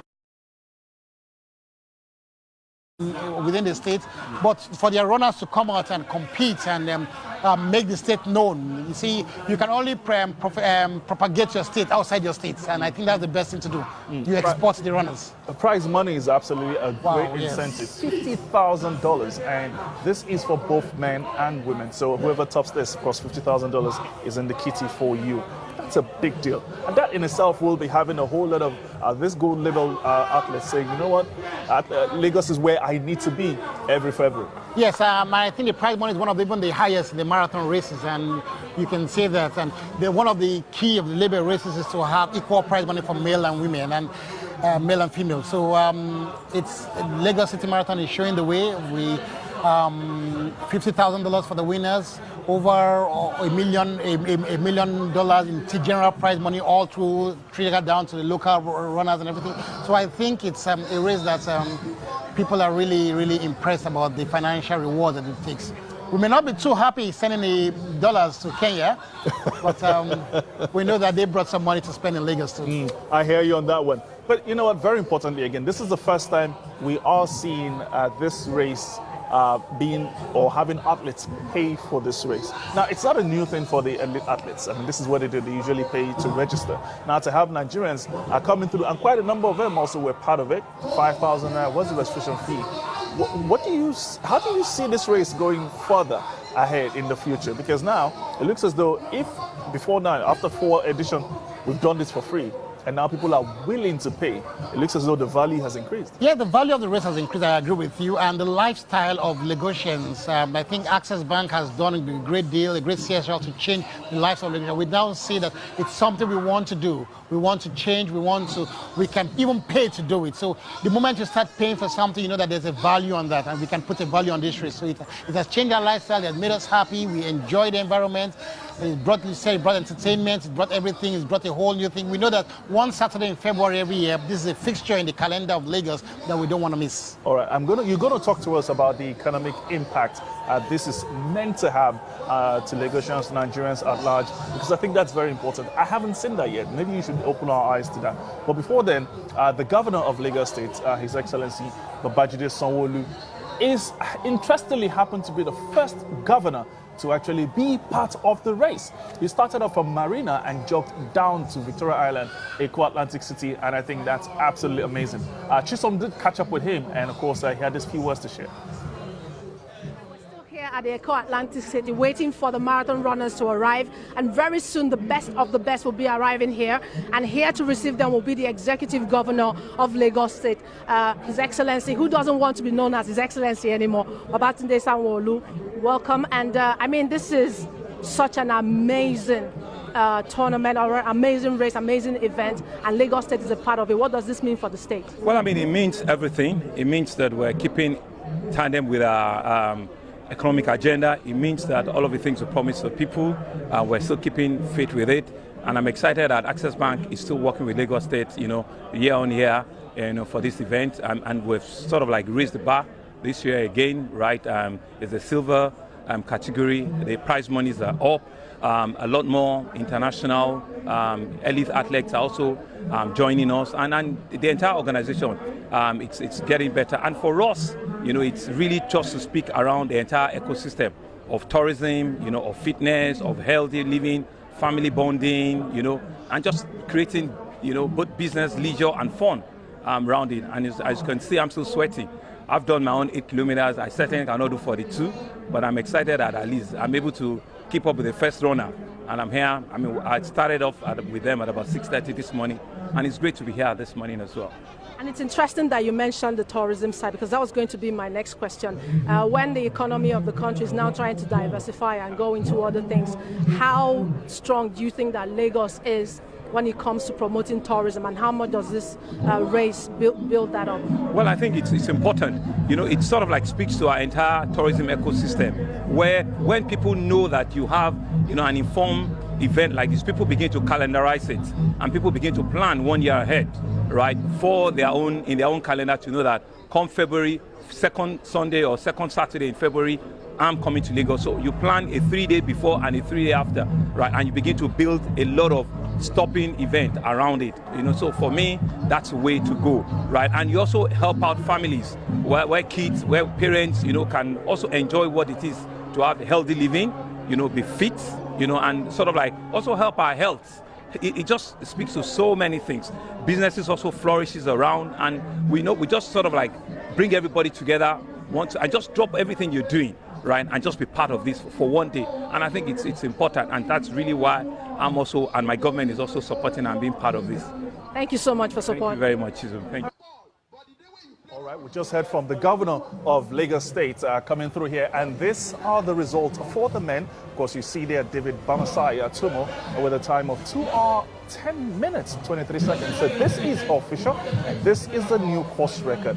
Incidentally, he narrowly, with 23 seconds, missed out on earning that $20,000 bonus for anybody who could actually run a sub 2 hours, 10 minutes. Debeko Dakamo comes through there with 2 hours, 10 minutes, 55 seconds. And we saw Paul Waweru Chege. Well, it's an all Kenyan 1, 2, 3 for this year's Access Bank Lagos City Marathon 2020. Great outing, no doubt, it's looking like. And of course, the East Africans are getting things sorted out. Well, it's official as we look at it. It is 2 hours, 10 minutes, 23 seconds. The new course record finally broken. It stayed on since 2018, and it's good to see that this. And once course records are broken, that also says that the event itself is growing stronger, and you're getting a much more powerful athletes coming through. Yeah, once the course record shows that indication that people are recognizing the event, and better athletes say, okay, let us go to that event. Let us go to that event. And 2 hours 10, it's an amazing time in any sense of the word. And you can see that top athletes are coming, and we have seen that the winner in the male events, David Bamasai, had won in Dubai, and the winner in the female events had won in the Boston Marathon. So you can see the kind of company in which Lagos is taking.